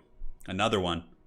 Yeah, Age of Empires 4. Yeah, I'll be covering that pretty hardcore. Age of Empires 2 is an amazing game for sure, but, you know, if they do well with Age of Empires 4 and it's like a new title that's a lot of people are enjoying for the first time, it's kind of tricky to get into like Age of Empires 2 for like if you didn't. I played it a lot as a kid, but like going into it now and trying to be competitive, it's very tough, right? Like because it's such like an in-depth meta, and it's it would take a lot of time to get there. But with Age of Empires 4, it's a new game.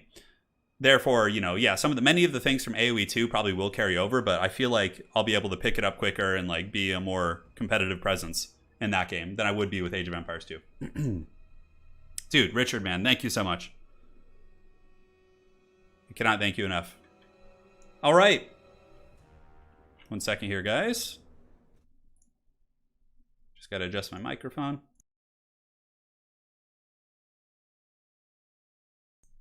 All right. We're good to go. Let's do it, man.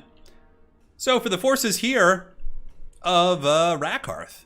Yes, the 1,000 Maw.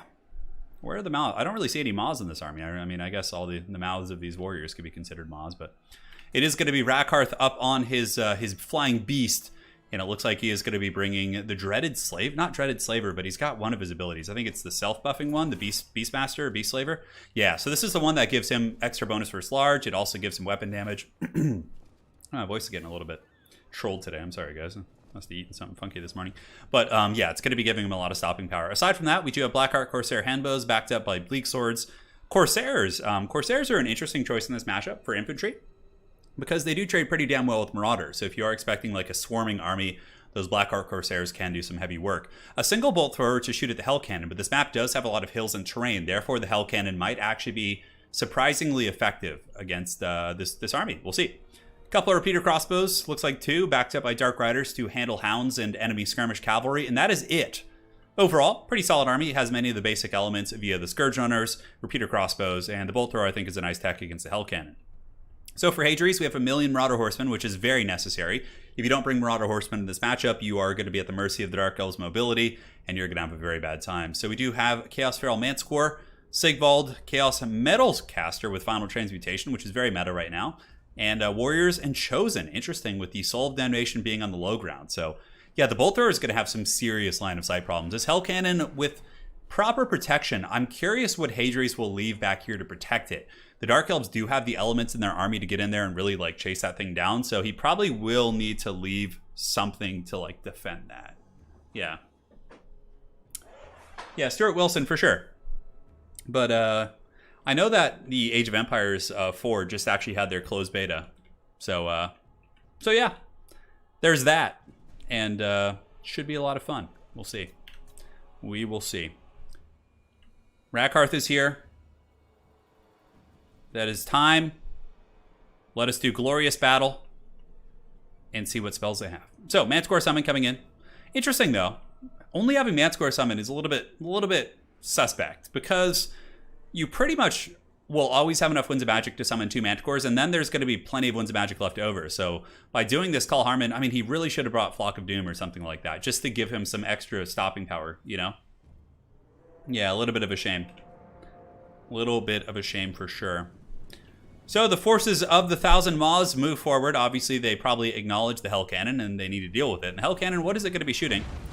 Well, look at that. Hell Cannon with a direct hit on the Scourge Under Chariot. Holy shit. Oh no, the Slanesh bots. Mods, rise. Yeah, thank you so much, Richard. Hey, good job, mods. You guys slayed that Slanesh bot really quickly. What is that? Hot girls and boys video chat. Wow. All right, so the Slanesh bots are evolving. They're getting more aggressive. I don't know what it is. You know, it's kind of like a compliment. I think it's like enough. When the bots like notice your stream, that's how you know you've really made it, right? So in the backfield here, Call Harmon coming around with a massive Vanguard. He does have the Scourge Runners and Dark Riders and Repeater Crossbows positioning to deal with the Soul of Damnation. And I think Hadri's maybe needs to get over there and support it with some Marauder Horsemen. Otherwise, what's going to happen is that Repeater Crossbow is just going to sit there and shoot this Hell Cannon to pieces.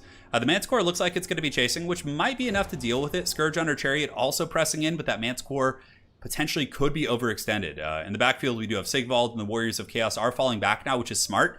You can see the Blackheart Corsair Handbows have been taking some heavy damage from the Soul of Damnation.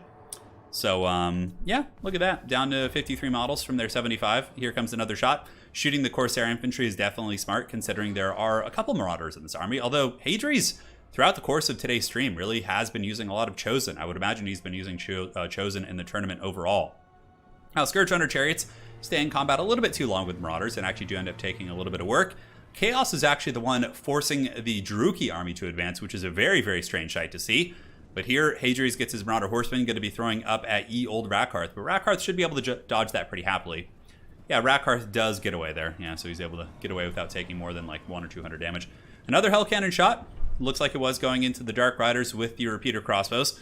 And now the Druki army is still pushing, man. Trying to catch Chaos. But here comes the Chaos Marauder Great Weapons.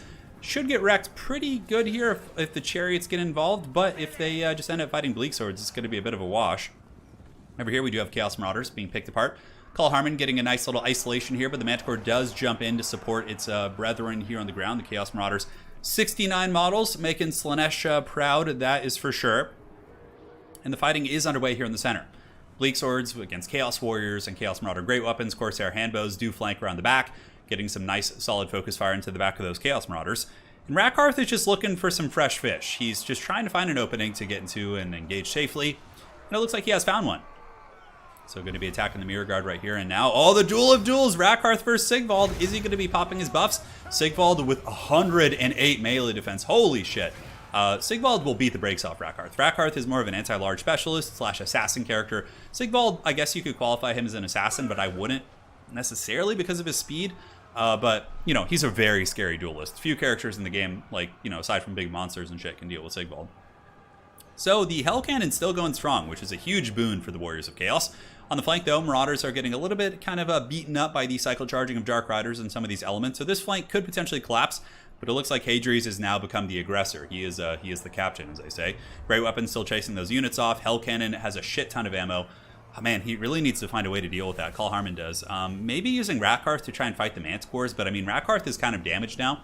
His fight with Sigvald was very, very problematic. Definitely did not go well for him. And the Chaos Warriors are hunting down the Bleak Swords. Chaos Warriors will be very dominant against pretty much all these infantry, with the exception of, you know, fighting against some of the missile pieces. Looks like we had some Dark Shards as well from Call Harmon. I'm surprised the Hell Cannon hasn't started blasting the Dark Shards. Dark Shards, for their price point, really do a ton of damage against Chaos in general. Oh, look at this. Rakarth better be careful. Hadri's getting the Marauder Horseman looking like he wants to go in. Rakarth with the rear charge with the steel chair. And he does actually rampage the Chaos Feral Manticore. Now, will the Manticore attack back against the right target? It looks like it will. I mean, Rakarth should win this fight pretty decisively. His stats are a lot better, and he does have the Beast Slaver active. But looks like your boy Rakarth's still taking a little bit of damage. And now the Mirror Guard moving in. And Sigvald as well. You better watch out. Rakarth is in the danger zone. He needs to get out of here. Sigvald's going to be spanking him nice and good if he's not careful. Down to 1200 from Sigvald's scintillating Blade of Slaanesh. And there he goes. 1200 HP on that bad boy. And the Hell Cannon looks to be potentially taken offline for a moment. But the Marauder Horsemen were able to defend it from the Dark Riders. And Hadri's really making a concerted effort to protect that Hell Cannon, which is very smart. That thing has a lot of ammo, has a lot more to give here in this battle. And now Sigvald, in the words of, is it Godsmack who sings that song? I stand alone. Yeah, Sigvald stands alone, but there's certainly, oh no, never mind. He's got his Mirror Guard here. So Sigvald's got his personal bodyguard. How thematic is that? Looks like the Bolt Thrower is going to be going offline here. Certainly the line of sight on the Bolt Thrower this game was quite punishing, but Sigvald going pretty deep in this formation, battling the Dread Spears and the Blackheart Corsairs and all those different units. Rakarth swooping down. Once again, trying to go after Sigvald. I don't know if he's learned his lesson, but Sigvald spanks him once again to make sure he remembers that lesson. 806 HP. Sigvald getting a lot of damage and basically taking none because every single time Rakarth attacks, it's basically when Standard Dire Slippery's on cooldown. And Hadri's has pretty much been on point with making sure to use those every single time Rakarth comes in. Rakarth now at about 462 HP. Pretty brutal for sure. As far as the backfield being secured, it looks like Hadri's has been able to do it. Marauder Horsemen have stabilized his position. Call Harmon still has a lot of his infrastructure left. He's got, like, you know, a lot of swordsmen. Corsair handbows are in good shape. It seems his repeater crossbows are healthy, and there is a unit of dark shards here. So honestly, despite some elements of the battle, namely Rakarth, going quite badly for the Druchii, there are many other elements of this skirmish that are going pretty efficiently for the forces of the Dark Elves. So ammo, still 14 shots here. As the backfield is completely cleaned up, Scourge Runners and Bleak Swords going to be the last elements of the Druchii force that have, really been causing problems back here. But if Call Harmon has so much random shit, he's got like Scourge Runners here, Dark Riders here. The Manticore Summon is going after Sigvald. It could come down to one of those games where it's just like the Dark Elves appear to be winning. Sigvald is like the only thing left for Chaos, and then he just like wins the game. Rakarth actually getting Hell Cannoned. Wow, the Hell Cannon. Oh my god, the Heat-Seeking Missile. Here it comes. Here it comes, 384! Oh, but it doesn't track upwards. Sometimes they do. It's very strange. That one didn't appear to have the proper angle, and your boy Rakarth is going to be running for the hills. Good night, sweet prince. We'll see you on the other side. So back across the battlefield, you do have the Soul of Damnation. Down to 3 models. And, you know, it's better late than never. It looks like the Scourge Runners are finally able to defeat the mighty Chaos Dwarves back here with their ballista shots. And, now Call Harmon's going to be kind of sweeping back here and getting some nice value. You know, breaking down some of these infantry units with the chariots. Rakarth pretty much out of the picture, though. Oh, but Rakarth is back with 384. Could the reverse steel chair? Could it happen? We will find out. Sigvald basically just fighting a bunch of units in the pits here. Dark Shards are going to be a big problem, too. Are they shielded? No, they're not. But nonetheless, those Dark Shards against a lot of these Chaos forces will be very strong. Hadri's with the Manticore Summon. The Manticore does jump back in, going after the Dark Riders. And once again, he's able to secure this backfield. Granted, there is nothing to really protect back here. But Sigvald, I think, trying to get away from that fight. Another Chaos Manticore still very functional. Balance of Power is pretty much dead even. This is probably the closest game we've had all day. Very, very close one. And Sigvald does get the Atomic Slap there on the Sorceress of Beast. The Manticore Summon, of course, going to be trying to save that Sorceress. But the Sorceress doesn't have any other spells. No Flock of Doom or anything else, really. The Curse isn't a bad second one to bring either, but overall, the Manticore really getting in there, but Sigvald proving why he is Slaanesh's chosen. 110 armor, mitigating a ton of this damage, and just battling this dreaded Manticore, which does have quite some time before it dissipates. And yeah, he is able to get a big blow on that Sorceress, who still is a character you want to take out, right? Yeah, it's going to be hard to kill Sigvald. He is going to be a big problem. Looking around, though, Chaos doesn't have too much. A lot of their stuff is broken and shattered. I know they have a couple Manticores. There's one here that's still okay, and I could have sworn the other Chaos Manticore is still around. Yeah, might have actually gotten owned in that combat there. It's hard to say. We'll see. Oh, no, here it is. It's chasing down the Scourge Runner chariots. Sigvald taking a bit of work here, though.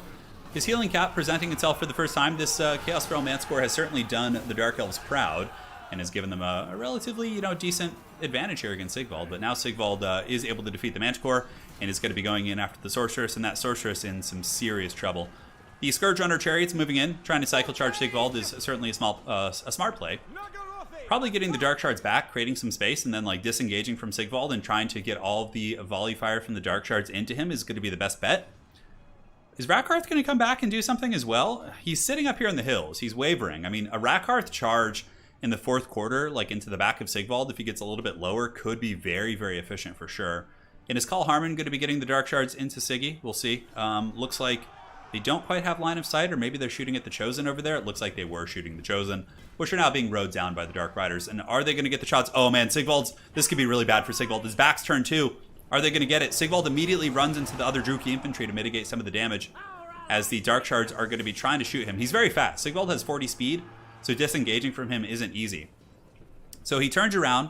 He's probably going to be juking here. He might take a big volley to the face. 2.8k on the HP department. And he takes a couple hundred damage, but the Silver Shield really paying off there, as it does mitigate a fair amount. And he comes in with the overhand WWE tombstone right there, and is able to get the Dark Shards.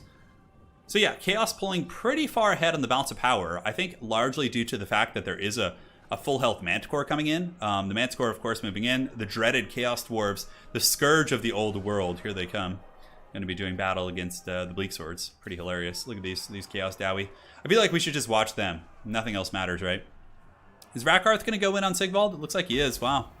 He does. He misses his attack because once again, Hadri's uses Slippery and Standard Die in like the perfect moment. And then Sigvald just shield bashes Rakarth, probably into shattering. How is Rakarth not breaking? He's got 22 HP and he's still stable. Okay, at this point, I think Rakarth just goes in, just commits when those buffs wear off. Man, oh man. So where's that other Manticore for Hadri's? I know it's around here somewhere. I think it's up. Oh, it was flying up and over the pillar. So here it comes, descending from the heavens. Going to be doing some battle. I'm sure it'll do well. How is Rakarth not broken? He's got 22 HP and he's still like stable on leadership. Some crazy shit. Sigvald very wisely just chasing down Dark Shards. That's 100% the best bet. Rakarth going to be trying to peel for them because he knows that... Oh, he teases. It was a tease. It was a tease. I think this game's more or less over though. Like, there's still that just huge angry Manticore, which is going to be a problem. The only ammunition's here on the Dark Shards, and like that Manticore is not going to let that shit fly. Oh, it's going after Rakarth. Is it going to get him? Rakarth gets away. 22 HP, 15 leadership, holding firm for some godforsaken reason. I have no idea why. Sigvald being an absolute alpha here, just holding on the ground as the Manticore swoops in. Does it break the leadership of these guys? Not quite. And Blackheart Corsair Handbows trying to get some shots here on the Manticore, but the Manticore juking back and forth is going to be committing to the fight, trying to bunker bust Sigvald, get some big terror routes, and it looks like it does. Scourge Hunters, terror route, all these different units. It looks like Army Losses is very close, and Hadri's will be advancing on to the grand final. So Chaos making it here today. Hadri's not playing as Skaven, but alas, bringing the champions of the Dark Gods. That was a really good game. Really, really fun for sure. Hell Cannon was quite nice for sure.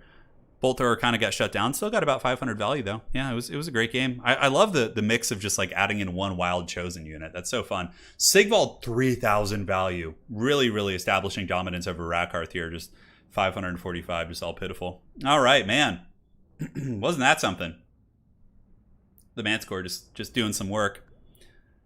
So let us update the bracket once more in the deep. Let's go here.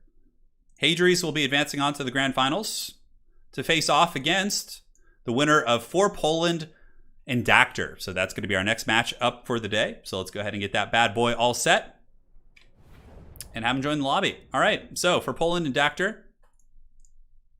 All right. 1 second here. For Poland, Dactor. And Dactor, you will need to add For Poland.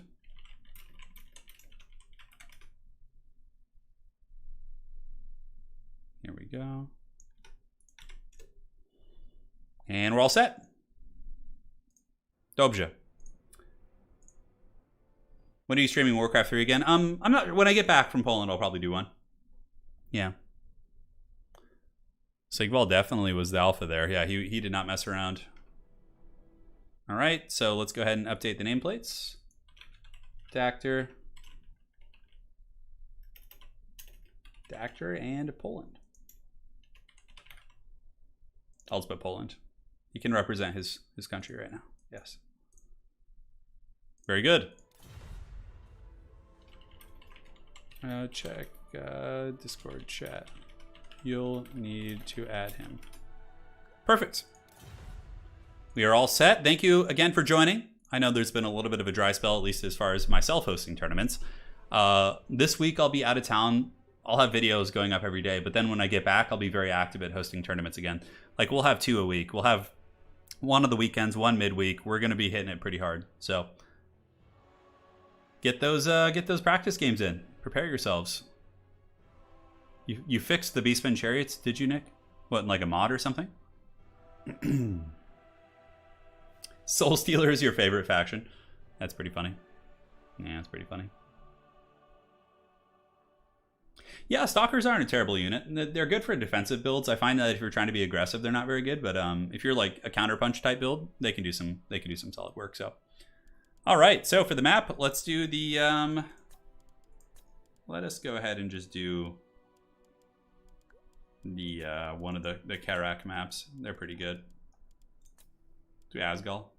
Should be fine. Map set. Feel like have fun. All right, so we have Wood Elves versus Lizards. This was a matchup that we used to see pretty much non-stop in the previous patch. It was very annoying. It was just like, it wasn't a fun one, but I don't know if anything's changed. I mean, the Lizards have gotten a DLC, so maybe the meta has changed a little bit there. Hadri says, these are my practice games. Well, clearly they're going well because you're in the grand finals and you've also qualified for the event, so. Yeah, Nick, if only CA would fix it that quickly. Yeah, it's a shame. It is a shame indeed. So let's go ahead and review the players' run overall today. Yeah. So let's go ahead and take a look.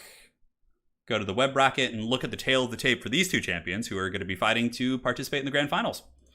So if we go to the web browser, we can see here, for Poland, he had a victory against Human Boy Skaven. He defeated Razel's Beastmen. He defeated Jay Phoenix's High Elves. And defeated Professor Pone's High Elves. And then, yeah, wow, very strong run, defeating a lot of really, really good players. Then if we look at Dactyr, Dactyr defeated Ice Power Total War's Dark Elves. He defeated Houseplant's Empire. Pretty good. I mean, I think Empire is pretty heavily favored versus Wood Elves. That's a nice victory. Defeated Satsuma's Greenskins. No small feat. Satsuma, of course, Faction War winner with his Greenskins. And then was also able to defeat Pugnabone Skaven. Yeah, very, very good run today by both these players. Very strong competition. Nobody got any easy ways in, that is for sure.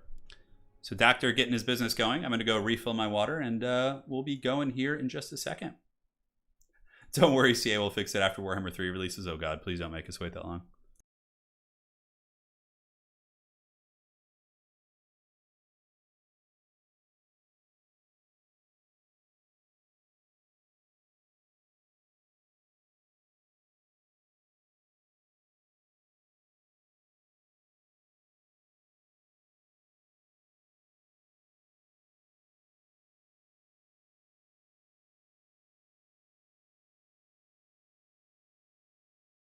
Ah, delicious H2O. It sustains me. All right, let's do it. Dactyr is here. For Poland is here. The Sons of the Mountain versus ODM. Two clans, actually. Going fisticuffs here in this battle. Should be quite a bit of fun. Yeah, I don't know. Predictions. Well, the old meta was Solar Engines backed with like Sara Spears and just like a bunch of Chameleon Skinks. Very, very classic style of play, which is probably still proven and successful. I would imagine that's what we'll see. And then for Wood Elves, you know, there's a number of ways to go about it. Professor Pone and Jay Phoenix in chat. both faced for Poland. Yeah. Yeah, absolutely. Trusty, if you have good replays from today's qualifier, go ahead and put them in the Discord and I will potentially cast them. Yeah. I have no idea why people are reading in chat, but it's all good. So if we look at the armies for Poland, we do have, yeah, so pretty much meta, except Sara Spears, yeah, backed by cohorts, backed by chameleons, double solar engine, and then the only difference now is Oxyotl. Yeah, this is a very proven style of play against Wood Elves, which really puts the pressure on the Wood Elves to be the ones to, you know, take the game. It's a tricky one. Glade Riders, big Papa Dirthu here in the center. I would imagine Manticore Summon. No, Flock of Doom and Pan's Pelt. We got a bunch of Eternal Guard backed by a shit ton of Starfire Shafts. Blade Singers in the backfield to potentially cut apart Saurus if they can avoid the cohort Javelin Fire. And a bunch of Glade Riders. Pretty cool build. I'm very excited to see the double Blade Singer in action. And of course, Dirthu is always very, very welcome. S-Rod, what have you missed? Well, we are in the round of 4 in the second semifinal game. We will be advancing on to the grand finals shortly. Not too much longer. And the grand finals will be taking place right after this, and it will be a best of 3. Yeah. And that's going to be that. Yeah, Oxy's very good here. He's going to be great against Dirthu. Oh, I 100% agree. The Blade Singers are very interesting. I mean, they will massacre Sara's spears pretty damn bad, but more the issue is them avoiding solar engine fire and or, you know, all these annoying chameleon skinks. Chameleon skinks are just a super hard counter against these type of like infantry units. Light armor can drag them through the mud, poison them, slow them out, outrun them. It's rough. It's definitely rough. I mean, looking at the builds, I think the Wood Elf build might be at a bit of a disadvantage, but you can't just, you know, assume that's going to determine the outcome of the game, right? We had that earlier where there were builds where, you know, the Dark Elves, the 1,000 Maws looked like they were going to lose horribly, but then they came out and won. It's very possible. So build doesn't always determine the outcome. Certainly does give an advantage, though, if both players do play perfectly. So the Hardwood advancing. As far as Hadries goes, I think Hadries would probably rather play... Ooh, I don't know. I'm not sure what he would rather play. It's a tough one. For me, myself, I probably would rather face off against Wood Elves with Chaos. I don't know. Man, I don't like playing Wood Elves or Lizardmen with Chaos. So, you know, really, I don't know. I guess it comes down to the, you know, the player preference and things like that. So here comes the Hardwood, though, pressing up. A little bit of a mistake here for Poland, letting his solar engines get this close to the Wood Elf army. They should be sitting a little bit deeper set, but instead, I think they're having some issues with this hill. There's a slight hill here. So that might be it. But the solar engine's getting some nice shots. I would imagine they will be switching onto the Glade Guard relatively soon. Could be shooting into this unit down here. And it seems like they're having some trouble with the sight, which is very, very good for the forces of Dactyr. In the meantime, the Eternal Guard with their silver shields are basically just taking the cohort fire like champs. And the solar engine shots are going to be going into your boy Durthu here, which, of course, you know, fire damage is useful. Flock of Doom hitting both of these skink cohorts here in the middle. And yeah, you can see the Glade Riders with Spears basically being used as like a backfield sweeper to kind of make sure nothing gets back here like Chameleon Skinks and whatnot. So here comes the Blade Singers. Whirling Death is active, which gives them a better anti-infantry against light armor. So they are going to be able to cut through those javelins very, very quickly. Look at that. And this is a big mistake. For Poland, unfortunately, does move too far forward with his Bastillodons because there's never any reason to have them in range of Glade Guard unless your front line is compromised and you're being chased. But in this case... the solar engines are in range of the Glade Guard, which means it probably is going to be a pretty quick game here for Dactyr. It's a mistake I've seen many times. It's very easy to make, especially if there's like a slight line of sight issue. They scoot up a little bit further than they should. The solar engine's getting good shots here, you know, while they are active, but this one being busted off here is really, really not good at all. Oxyotl, though, getting nice damage against Durthu, has been able to wear him down. Blade Singer is just cutting through everything. Look at this. And now they're moving on to the SARs here, and these SARs are just going to get destroyed by the Blade Singers. Whirling Death puts them up to 50. Bonus for his infantry of 8. Really going to do some big damage. You can see the SARs are going down here. Now, one solar engine has actually shattered, which is pretty rough. And the other solar engine here is on the run. And I simply don't see any way for the Lizards to win this at this point. I know it might seem a little bit early to make such a judgment call, but it's just... Yeah, the one solar engine being shattered, like the Blade Singers are kind of running rampant and they're both healthy. Like this one is just massacring these guys. These other ones are just running into the battle lines, cutting through everything. And Big Papa Durthu's got a full chub and he is just going after this little skink priest right here. That guy is going to get cut to pieces. And most of the Glade Guard, with the exception of like one, which is partially compromised, but not for long, is online and shooting, right? Online and shooting. So there you have Durthu, the big tree man. Getting in there, the Blade Singers with Whirling Death active. Their value accrued about 900. Pretty good, for sure, especially considering they're mostly fighting like cohorts and things like that. Looks like they are going to be getting Pan's Pelt. Look at that. Gives them some physical resist and melee defense as they do pursue Oxyotl. And looking around to see what the Lizards have left, not a whole lot. There are some skirmishers in the backfield, which are doing some good work. You know, had the Solar Engines been playing the long game, these guys could be very disruptive right now, but considering how quickly the forces of the Lizards kind of folded in the front line, the positioning of the solar engines, I think it was a little bit problematic for them. Let's see what the players are saying. Good luck, have fun. By both players, good sportsmanship all around. I love it. And here comes more focus fire. The Glade Guard with Starfire shafts, ripping shots here into the Chameleon Skinks. Good night, sweet princes. We don't care about your missile resist. We have a lot of shots, and that should be enough. Over here in the back, Oxyotl shooting the Blade Singers, which is pretty hilarious. He's got a lot of ammo. He's like, I could do this all day. He is the Captain America, the Bucky, him and Bucky. Remember that scene? Yeah, but he'll shoot him, but you know, eventually they're going to get army loss. The rest of the Lizard army, like Durthu, is still a big problem, and all these archers could just slow push on Oxyotl and definitely give him the business. This would be probably one of the most insane comebacks ever, and I just don't see it happening. So there goes the Chameleon Skinks getting shot. They're 40% missile resist, not able to save him against just the torrent of Wood Elf fire. Probably one of the most satisfying feelings in the entire game is to take out Chameleon Skinks. Like, knowing that they're just not a threat to you anymore and they're not going to be trolling you anymore. I have to say, definitely one of the most satisfying feelings in the game. Over here, it looks like a Flock of Doom going down. Flock of Doom going to be hitting the Sars. That's pretty much it, but you know, might as well. I mean, it doesn't look like there's too many other good targets. And will Durthu start pursuing Oxyotl? It looks like he might start that long tree march, but probably waiting for your archers is the prudent call. This one Bastillodon is very gently escorted off the edge of the battlefield here by the Bladesingers with their Whirling Death. And back here, another Flock of Doom going down, or Sword of Death actually from Durthu, as he does punish the Skink Cohort Javelins. And now Oxyotl once again stands alone. Sigvald is the Captain America of Total War Warhammer 2. I would say that's more like Karl Franz, but I mean, yeah, I don't know. I think Sigvald would be more like, yeah, Sigvald would have to be a villain, dude. He's so depraved. Like, he is void of morality. Captain America's like all about, you know, that stuff, so I don't know. Maybe aesthetically speaking, he may look more similar to Chris Evans than Karl Franz does, but that's that. Archers moving forward, ammunition a little bit sparse here for the Wood Elf Archers. Blasting into the Sars, trying to make sure that nothing can get on top of these Archers. The Eternal Guard should be able to handle all these units, so I think it's only a matter of time. Oxyotl trying his best to take out Durthu. Wouldn't it be crazy if Oxyotl just like single-handedly carried this game? Oh no, it is the dreaded Slanesh bots. Hadri's, good catch, man. Hadri's and Ice Power coming in with the steel chair there, crushing those bots. Yeah, 6 minutes here into the game. Good scrapping for Poland, you know, given a good last stand here, as he does continue to poke in with his chameleons here. Ammunition pretty sparse here, but the problem is like once Oxyotl runs out of ammo too, like he's not that great in melee. He doesn't really have crowd clearing potential, and there still is like a bunch of Bladesingers here, and the cavalry are going to catch him probably. So the cavalry could probably tie down Oxyotl. Is he still invisible? Okay, he does have the Master Predator active, but there are units close enough to him to actually reveal him at this point. So Chameleon Skinks there, blasted off. Still coming back, man. These are some very, very tenacious lizards. Very, very tenacious. Yeah, look at that. Skink Cohort Javelins. They're going back for more. Man. This reminds me of a crazy story from college. Perhaps I'll tell it in between games. So we got Durthu. coming back for more.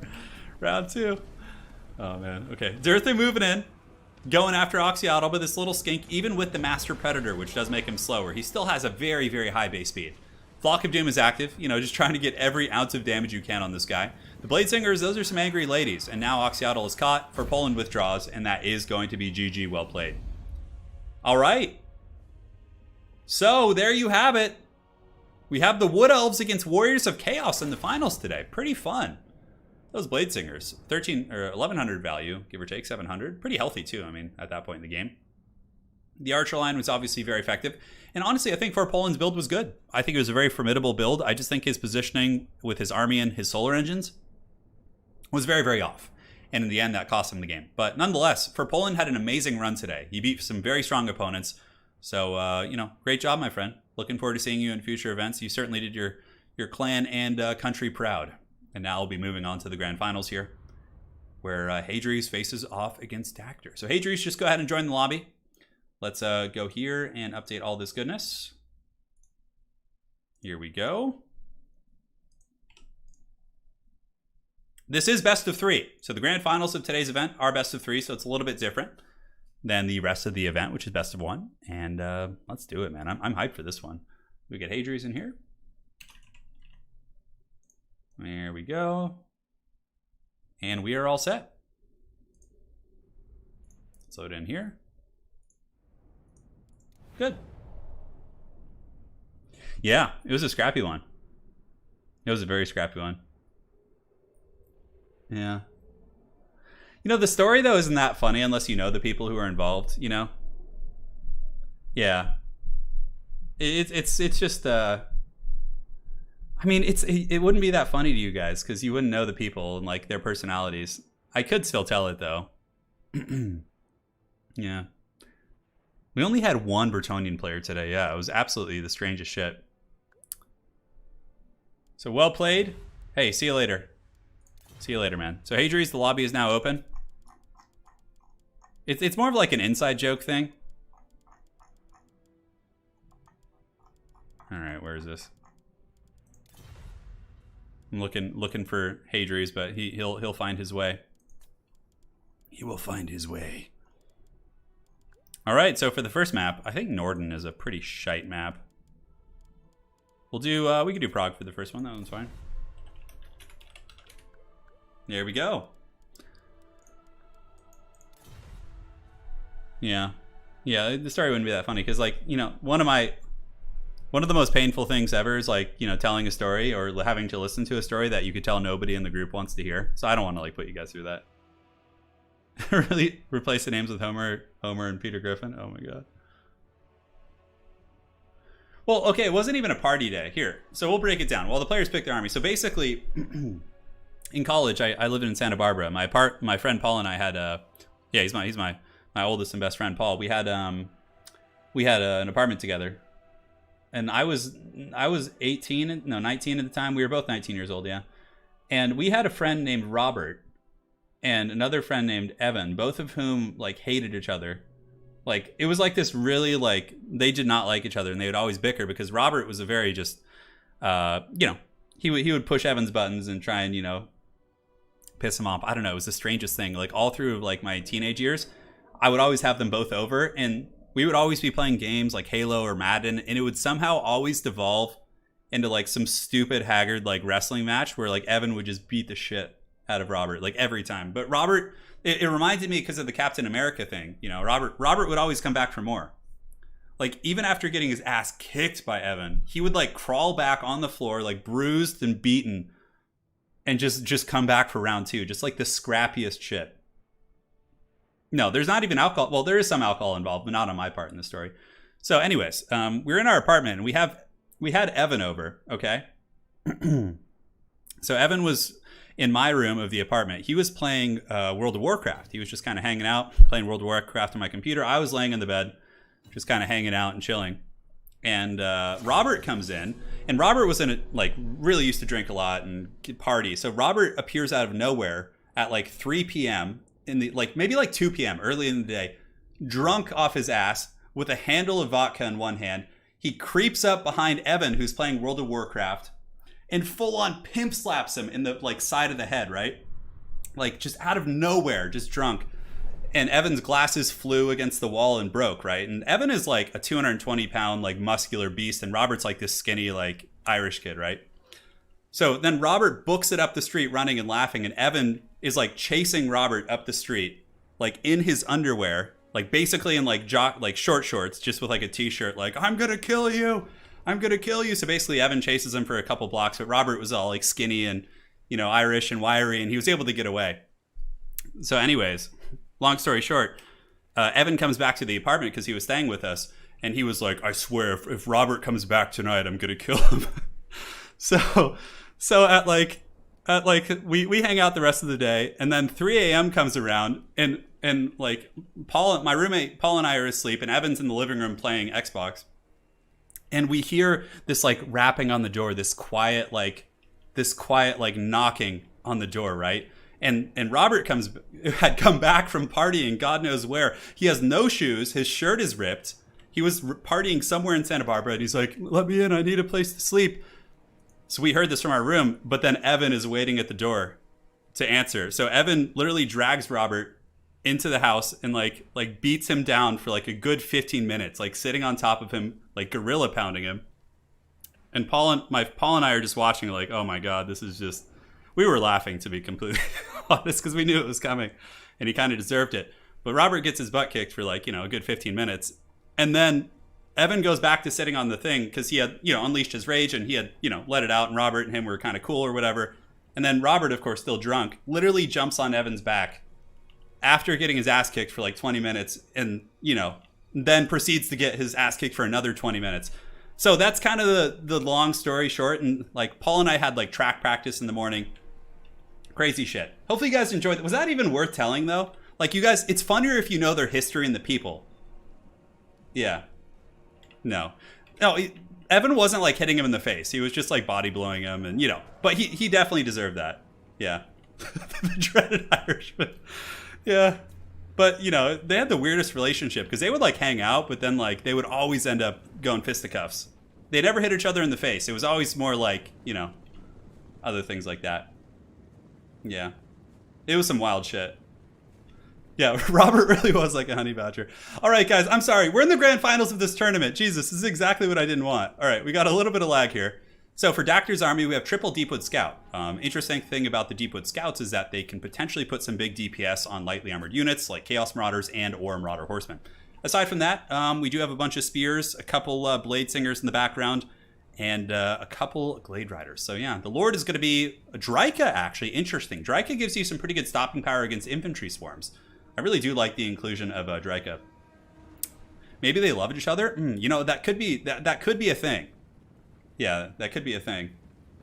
Yeah.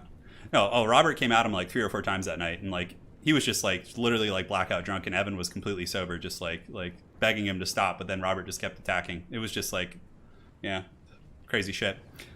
so for Hadries, we got a shit ton of Marauder Horsemen, a bunch of holy shit. Look at the hound horde of Hadries. He's got 6 of them with Warp Chicken. Okay, this is a very, very heavy hunting force. God damn, Joe Rogan. Some crazy shit, yeah. Although to be completely honest, you know, so Paul is my oldest and best friend. We were roommates and we still hang out a lot to this day. We always did kind of like pit Robert and Evan against each other. Like we would be playing like Halo and, you know, one of them would kill the other one, and Paul and I, especially me, I was a really bad instigator. I'd be like, you gonna take that shit, dude? He just got you. You just gonna let him get you like that? Like we would really goad them into Mortal Kombat against each other. Yeah. Yeah, it was pretty bad. Oh, good times, man. Good times, you know. Yeah, those were some magical moments. And that is like one of like 100 stories we have between those two. Like there are so many absurd Mortal Kombat stories between Evan and Robert. Like that is just one of them. But yeah, hound spam is very common. He has a combination of poison and basic hounds because again, you need to be able to effectively hunt down Wood Elf archers and Way Watchers and things like that. Very classic play here from Dactor, of course. He's just kind of pulling back his army while the Chaos Forces just kind of slow push. And a little bit of damage has been taken on the Halberds, but for the most part, the Chaos Army hasn't taken too much damage. Dactor could potentially be getting a little bit danger close to the edge of the map here, and, you know, from there, the Hounds really could pincer in. So we'll see. Hadries has a massive horde of them, looking like they're going to kind of flank out here. I think he's trying to bait the horsemen out, because then all the hounds could turn around. Like if Hadries grabs all these warhounds and attacks those Glade Riders with spears, they'll get taken out pretty quickly. Warp Chicken is also a very good choice here. He's very tough, missile resist, hard to drag down. Enfeebling Foe is active though, and Warp Chicken is being attacked by Blade Singers and Spears and Dryka. Granted, Warp Chicken has pretty good magic resist, so he's going to be durable against a lot of those different attacks. But the Houndo's getting in there very heavily and committing. And a good response from Dactor though. He does move in with the Wild Riders. Many of the Hound units are broken, but they will be coming back. It's not like lethal damage. And the Marauder Horsemen should be able to put some hurt on the Wild Riders, though they are shielded. Now, if Warp Chicken has a big final transmutation, this could be an absolute disaster here for the Hardwood. The Mirror Guard are pushing through the Eternal Guard very quickly, and Sartorial, the Ever Chicken, is going to be dropping some huge bows. That's where Turin has his commentator hype from? Yeah, for sure. Oh, I would have loved to have done commentary on some of their Mortal Kombats, yeah. God, there's... If you guys want... We'll give you another story, a crazy one. Yeah, after this, we'll see. This other one is very, very wild. So Warp Chicken, still fighting the good fight. We did see, I believe, an overcasted final transmutation earlier, so I don't think that is going to be coming into play anytime soon, but okay, it looks like there is going to be a big one. Dryka does use the Malevolent Dryad Summon, and that does hit the Blade Singers as well as Dryka. I mean, Dryka could potentially be going down to Warp Chicken here. She's going to be getting pretty low from this. Doesn't have any form of magic resist. Hadries, in the meantime, really dominating this flank with his Marauder Horsemen, who were able to push the Wild Riders back. And the Archer's looking a little bit suspect here, a little bit vulnerable, as the Marauder Horsemen continue to just bob and weave and cause a lot of problems. Dryka is quite low. I think this game, in many ways, might come down to another... I don't know if that first one was overcasted. If it was, we probably won't see another one, but if it wasn't, we could definitely see one more. And I like the Hound usage as like anti-infantry. We're really seeing Hadries use the Hounds how Vampire Coast players use them. But again, the problem with Chaos Hounds is they're not unbreakable, but you know, all this DPS against the light armor of the Blade Singers is pretty darn good. But definitely waiting out the Malevolent Dryad Summon would be very, very prudent. But the Hound's very, very aggressive here. Incredibly aggressive. So Marauder Horsemen getting a couple volleys into the Deepwood Scouts. Deepwood Scouts doing relatively okay on ammunition, and the Big Chicken still just dropping his drumsticks here on these forces as the Blade Singers do take a lot of damage, but 2 units of Blade Singers still very much active. Bounce of Power is heavily in the forces of Dactor, but I feel like it's a little bit deceiving. I feel like it's not as bad for Chaos as it might appear. They still have a lot of ammo. The Malevolent Dryad Summon is going to be disappearing soon. And, dude, yeah, the apartment was total war for sure. I mean, Paul and I, like, never had a single fight, but whenever we got those two gentlemen together, it was always Mortal Kombat, like, one way or another. Yeah, it was a circus. So the Blade Singers, 19 models, getting crumped once again by the Alpha Strike of the Hounds. Horsemen moving up. I think the reason why the balance is pretty good here for the Wood Elves is because they do have a full unit of Wild Riders here. Marauder Horseman moving in. Will Hadries be quick enough to pull back? It looks like he does pull back. He will be taking some minor casualties, but was able to do some decent damage against the Deepwood Scouts. Warp Chicken and the Hound Corps, though, man, are just going crazy. And now the Mirror Guard are coming in for a bit of a pincer. And you can see the balance of power is now starting to be a little bit more of an accurate reflection of the current state of the game. Warp Chicken going after the Waystalkers here, or the Waystalker, excuse me, I think is certainly a very good choice. That thing needs to be shut down. And the Wild Riders need to just kind of, you know, not Wild Riders, excuse me, the Marauder Horsemen need to just kind of keep pulling back and make sure to use all of their ammo and not break off the edge of the map. But Final Transmutation, I think, will be in the name of the game. Dryka is somewhat healthy. Not healthy, but, you know, she's got over 1,000 health and still has a little bit of a, you know, presence to give here on the battlefield. Warp Chicken does get focused by these Swift Shiver Shards, so those will do very, very minimal damage to him, and I'll show you why. So Warp Chicken does have 50% plus 25, so against Swift Shiver Shards, he's only going to be taking 25% damage. So that's certainly not a bad trade. So Warp Chicken does jump in on Dryka, is able to get a drumstick shot, while the Warriors of Chaos and the Mirror Guard do press in. And look at this big Alpha Strike coming in from Hadries, committing almost all of his resources against the Wild Riders here. Warp Chicken going to be jumping in as well. Is there a Final Transmutation? This is going to be big. Because a lot of the Chaos Army is kind of breaking here, but the Wild Riders are also getting crumped by a lot. Was that commitment worth it? We'll find out here. And Chaos does have a couple Marauder Horsemen actually who have rallied back here, so we'll see if Hadries gets those guys back. But the Wild Riders are being taken to town too. You know, both sides taking some heavy, heavy damage there. Does kind of normalize the balance of power. And if there is any magic left for the Chicken, this might be the time to use it. If he could hit Dryka as well as a couple archer units, that would be very disruptive. So Hadries does get the Marauder Horse Masters. Oh, he's got Horse Masters mixed in there as well. And look at this, the Chaos Warrior Infantry just grinding through the Wood Elf Corps. He's trying to put everything he can into the Warp Chicken. Sub 1,000 HP. Ammunition for the Swift Shiver Shards is very low, as now they're being chased by these fairly elite units. And Dryka is in the danger zone. 718. Warp Chicken does miss that attack. Dryka is going to be turning around with her branches, trying to get some damage in there. But Chicken is able to escape, now going after the Waystalker. And this is good. You got to take advantage of your cycle charging. No need to give a fair fight to these guys. You're the big chicken. You flap them wings, and you live long and prosper.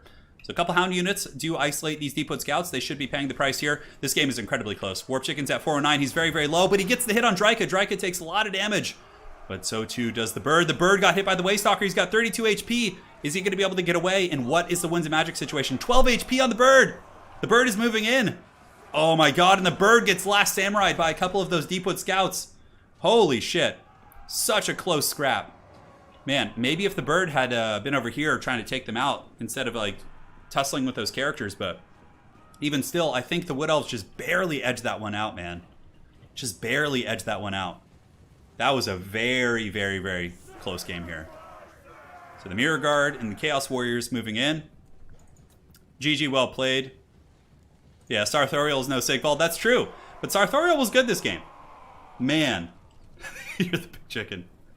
You go, baby. You go. Oh my god, what a great match between these two players. Excellent play. Excellent play between Hadries and Dactyr. That was a really, really close match. Yeah. That was a badass one. That was a solid game. And it's the first of 3 in this best of 3. Frostlight. Carl Franz is Giga Chad, and sorry he doesn't play anymore because maybe so, Frost. Maybe so. I don't think that's why. I think he just burned out on the game, but yeah, Surthak did some work for sure. What a great match. Well played. That one was down to the wire. Like, that could have gone either way. That could have gone either way.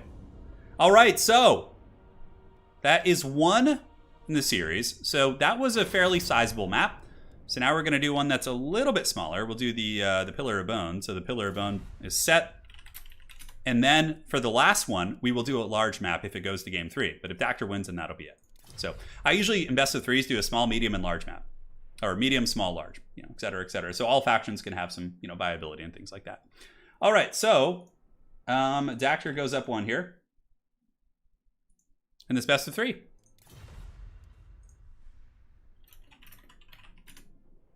All right. Okay, trying to explain my evening plans to people, like, gonna watch a big chicken get Last Samurai. That's so funny, dude. Yeah. Yeah, that's so funny. No, it was pretty fun. Just gotta tell your loved one, hey babe, I gotta go watch a chicken get Last Samurai. Those are my plans on Saturday night. Yeah. Welcome to the Bone Zone, baby. He did die, but the chicken certainly was quite disruptive while he was alive. Yeah. Yeah, Warden, the Bladesingers had a good game. Not this game, but there was a couple against Lizardmen when they had a good match. It was double Bladesinger. Yeah, they did pretty good. Oh god, Joe. That sounds like a wild time.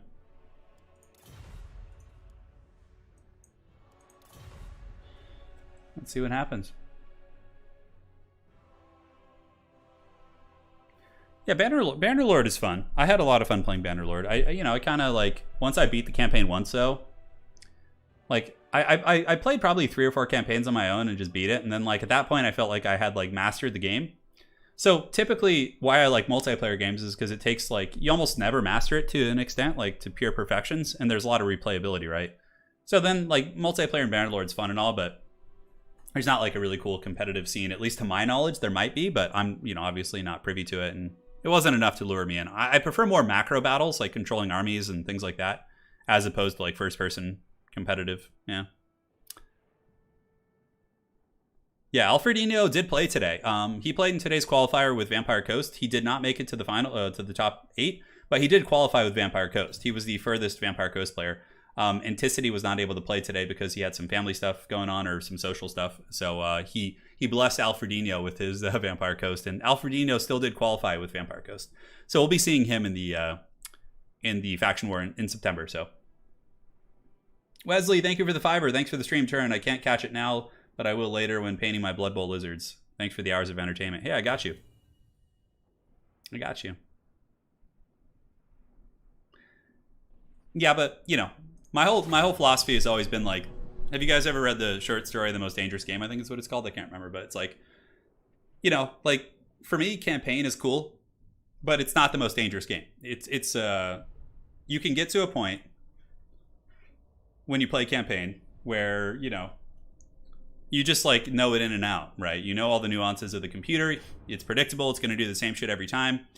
And you can add some variants by like mixing in different builds and like campaign styles, But generally, I kind of get bored of that myself. That I do like campaigns every now and then. That's why I space them out on my channel a little bit or don't do them as often. Because I really do enjoy the campaign, but I like the Most Dangerous Game. Like I like to have a thinking opponent that can match my skill or exceed my skill, and that's going to be constantly evolving and stuff. That's very fun for me. But I like campaign. I do like it. Yeah, they play best of 3 with the same factions, correct? Turin is the Zodiac. Yeah, I have like the Mr. Rogers exterior, and then, yeah. Yeah, Alfredino was an absolute beast for sure in the Legendary Lord tournament. He won that with Scroll Daddy. He did. All right, so here you are. Dactor is up a game. Will he be able to clinch victory here against the Great Hadries? Or will Hadries claw his way back with Sigvald this time? So both players actually going through a substantial amount of changes. Eternal Guard. We have Big Papa Zerthu, backed up by a bunch of Glade Guard Starfire Shafts, Blade Singers, and Wild Riders with shields. So what did he change about his build? He brought Zerthu in. Zerthu is obviously much different than Draika. A little bit more tanky. It's a smaller map. You need a front line that's going to be a little bit more effective at holding. He also brought some Blade Singers and a little bit more heavy elite cavalry, so that's quite fun. So for Hadries, he brought a Chaos Warrior core. Okay, maybe tech against the Swift Shiver Shard. That's kind of neat. With a couple of halberds to potentially deal with trees and a shit ton of Marauder Horsemen. However, this time, Hadries did not bring any hounds. So really not looking to get into the back line through flanking means, but more so looking to just get in there and hammer down with the boys. So he's got 2 Firecasters, one of which has Flaming Sword of Ruin and one of which has Burning Head. Kind of interesting. I'm wondering about the 2. Maybe it's just in case Wood Elves are going to snipe one out, you're going to have a backup caster, so that's kind of neat. Sigvald moving in, getting hit with some Starfire Shafts right in the face. Here we go. Durthu versus Sigvald, the duel of duels. I'm pretty sure Durthu would win in a straight-up fight. But again, Sigvald does have the advantage of healing. Marauder Horseman sitting back a little bit. Good cautious play from Hadri's, basically waiting for his infantry to get entangled with the Wood Elf forces before he brings up his own missile elements, because obviously that's going to be a prime target. Oh my god, this Burning Head can be so devastating! Oh, but good reaction from Dactyr. If those Blade Singers had kept running through and gotten like double tapped by that Burning Head, that would have been so goddamn rough. Now, this is really, really nice, though. The Blade Singers are going to be charging into Chaos Warriors, and Chaos Warriors will get mince-meated by Blade Singers. They'll cut them apart super quick. You can see, look at the damage these Chaos Warriors are taking. They're getting absolutely dominated there by the Blade Singers. Aside from that, though, some Chaos Warriors do get into the back line. Sigvald and company battling Durthu, but Durthu able to get his branches and absolutely slap up this Chaos Sorcerer pretty damn hard. Wow. Maybe the Chaos Sorcerer's got to pull back a little bit. A little bit scary. Over here, the Wild Riders with shields do collapse into the back of the Mirror Guard. Very, very good play. And now the Marauder Horsemen have moved forward, but I feel like Chaos has already taken a lot of damage. The Chaos Warriors getting massacred by the Blade Singers. The one Firecaster just getting dominated here, and the other Firecaster being pimp-slapped by Durthu, I feel is very, very problematic for sure. Sigvald's still getting damage on Big Papa Durthu, and now we do have the pressure of the Marauder Horsemen moving in, but I feel like the Wood Elves have already secured a pretty good advantage, and if the Wood Elves are trading efficiently with you in the front line as Chaos, things are going to probably be a little bit rough from that point out. Now, both Chaos Sorcerers have run for the hill. Durthu is definitely going Optimus Prime this game. He is Super Saiyan. He is unleashing his final form as he chops through all of these Chaos Sorcerers and then continues to just destroy Sigvald.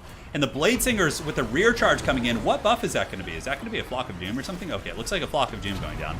But those Blade Singers really, really have been excellent this game at dealing with the Chaos Warriors. Yeah. Oh no, Blade Singers definitely outtrade Chaos Warriors, basic Chaos Warriors. They should with their stat line.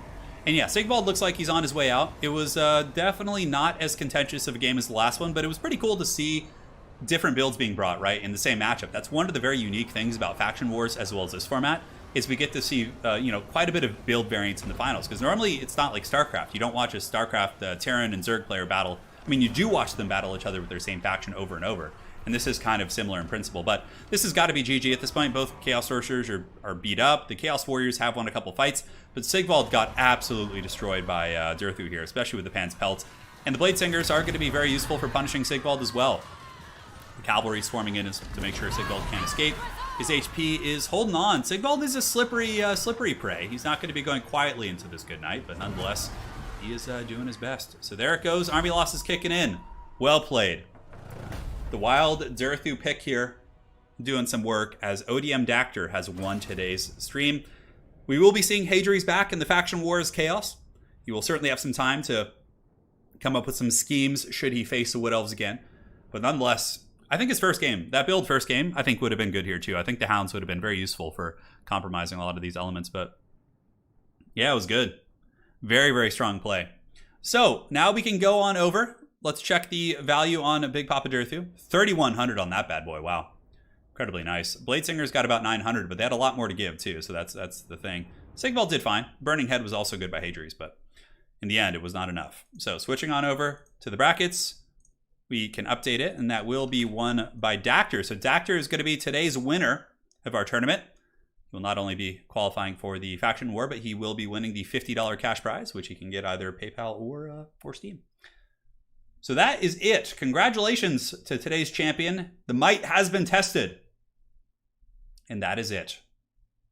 Give us a second story. Oh, it's not that good.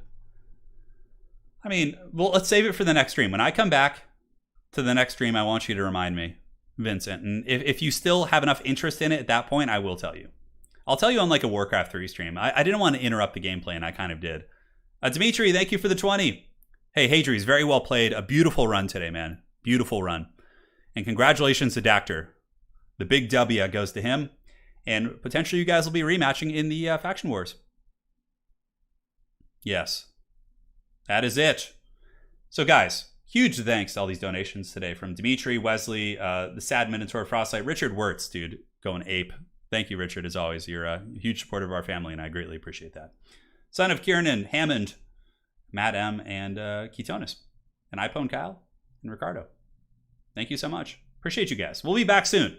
I'm going to be out of town probably until I'll be back like next Saturday or Sunday. And then, so there'll be a little bit of a calm in terms of tournaments, but we're back now. I know there was a dry spell in tournaments. I was hoping CA would patch a couple of the issues, but I'm quickly realizing it might take longer than I expected. So I'm just going to get back to hosting tournaments. So I'll be gone for this week, but I will have videos every day. And when I do get back, we'll be doing tournaments during the week, on the weekends, all sorts of good stuff like that. Yeah. That's going to be great. Bro, hire someone from Fiverr to do illustration for those stories and then narrate over them. Yeah, you know, I could do that. Actually sounds like a really fun idea. Oh my god, how much would that would probably cost a lot though, unless it was like a really haggard one. Oh my god, I really like that idea actually. Dude, oh my god, there's so many stories like that. Wow. I'd have to get, if I got my roommate Paul and we like sat and recounted a bunch of those stories, that would just be magical. Yeah. All right. Take care of yourselves. Appreciate you all. The best community in the world. And it is time for us to go forward once again into the deep and enjoy our weekends. So thanks for joining, guys. I'm going to go hang out with my smoking hot wife over in the east. And that is it for now. Cheers.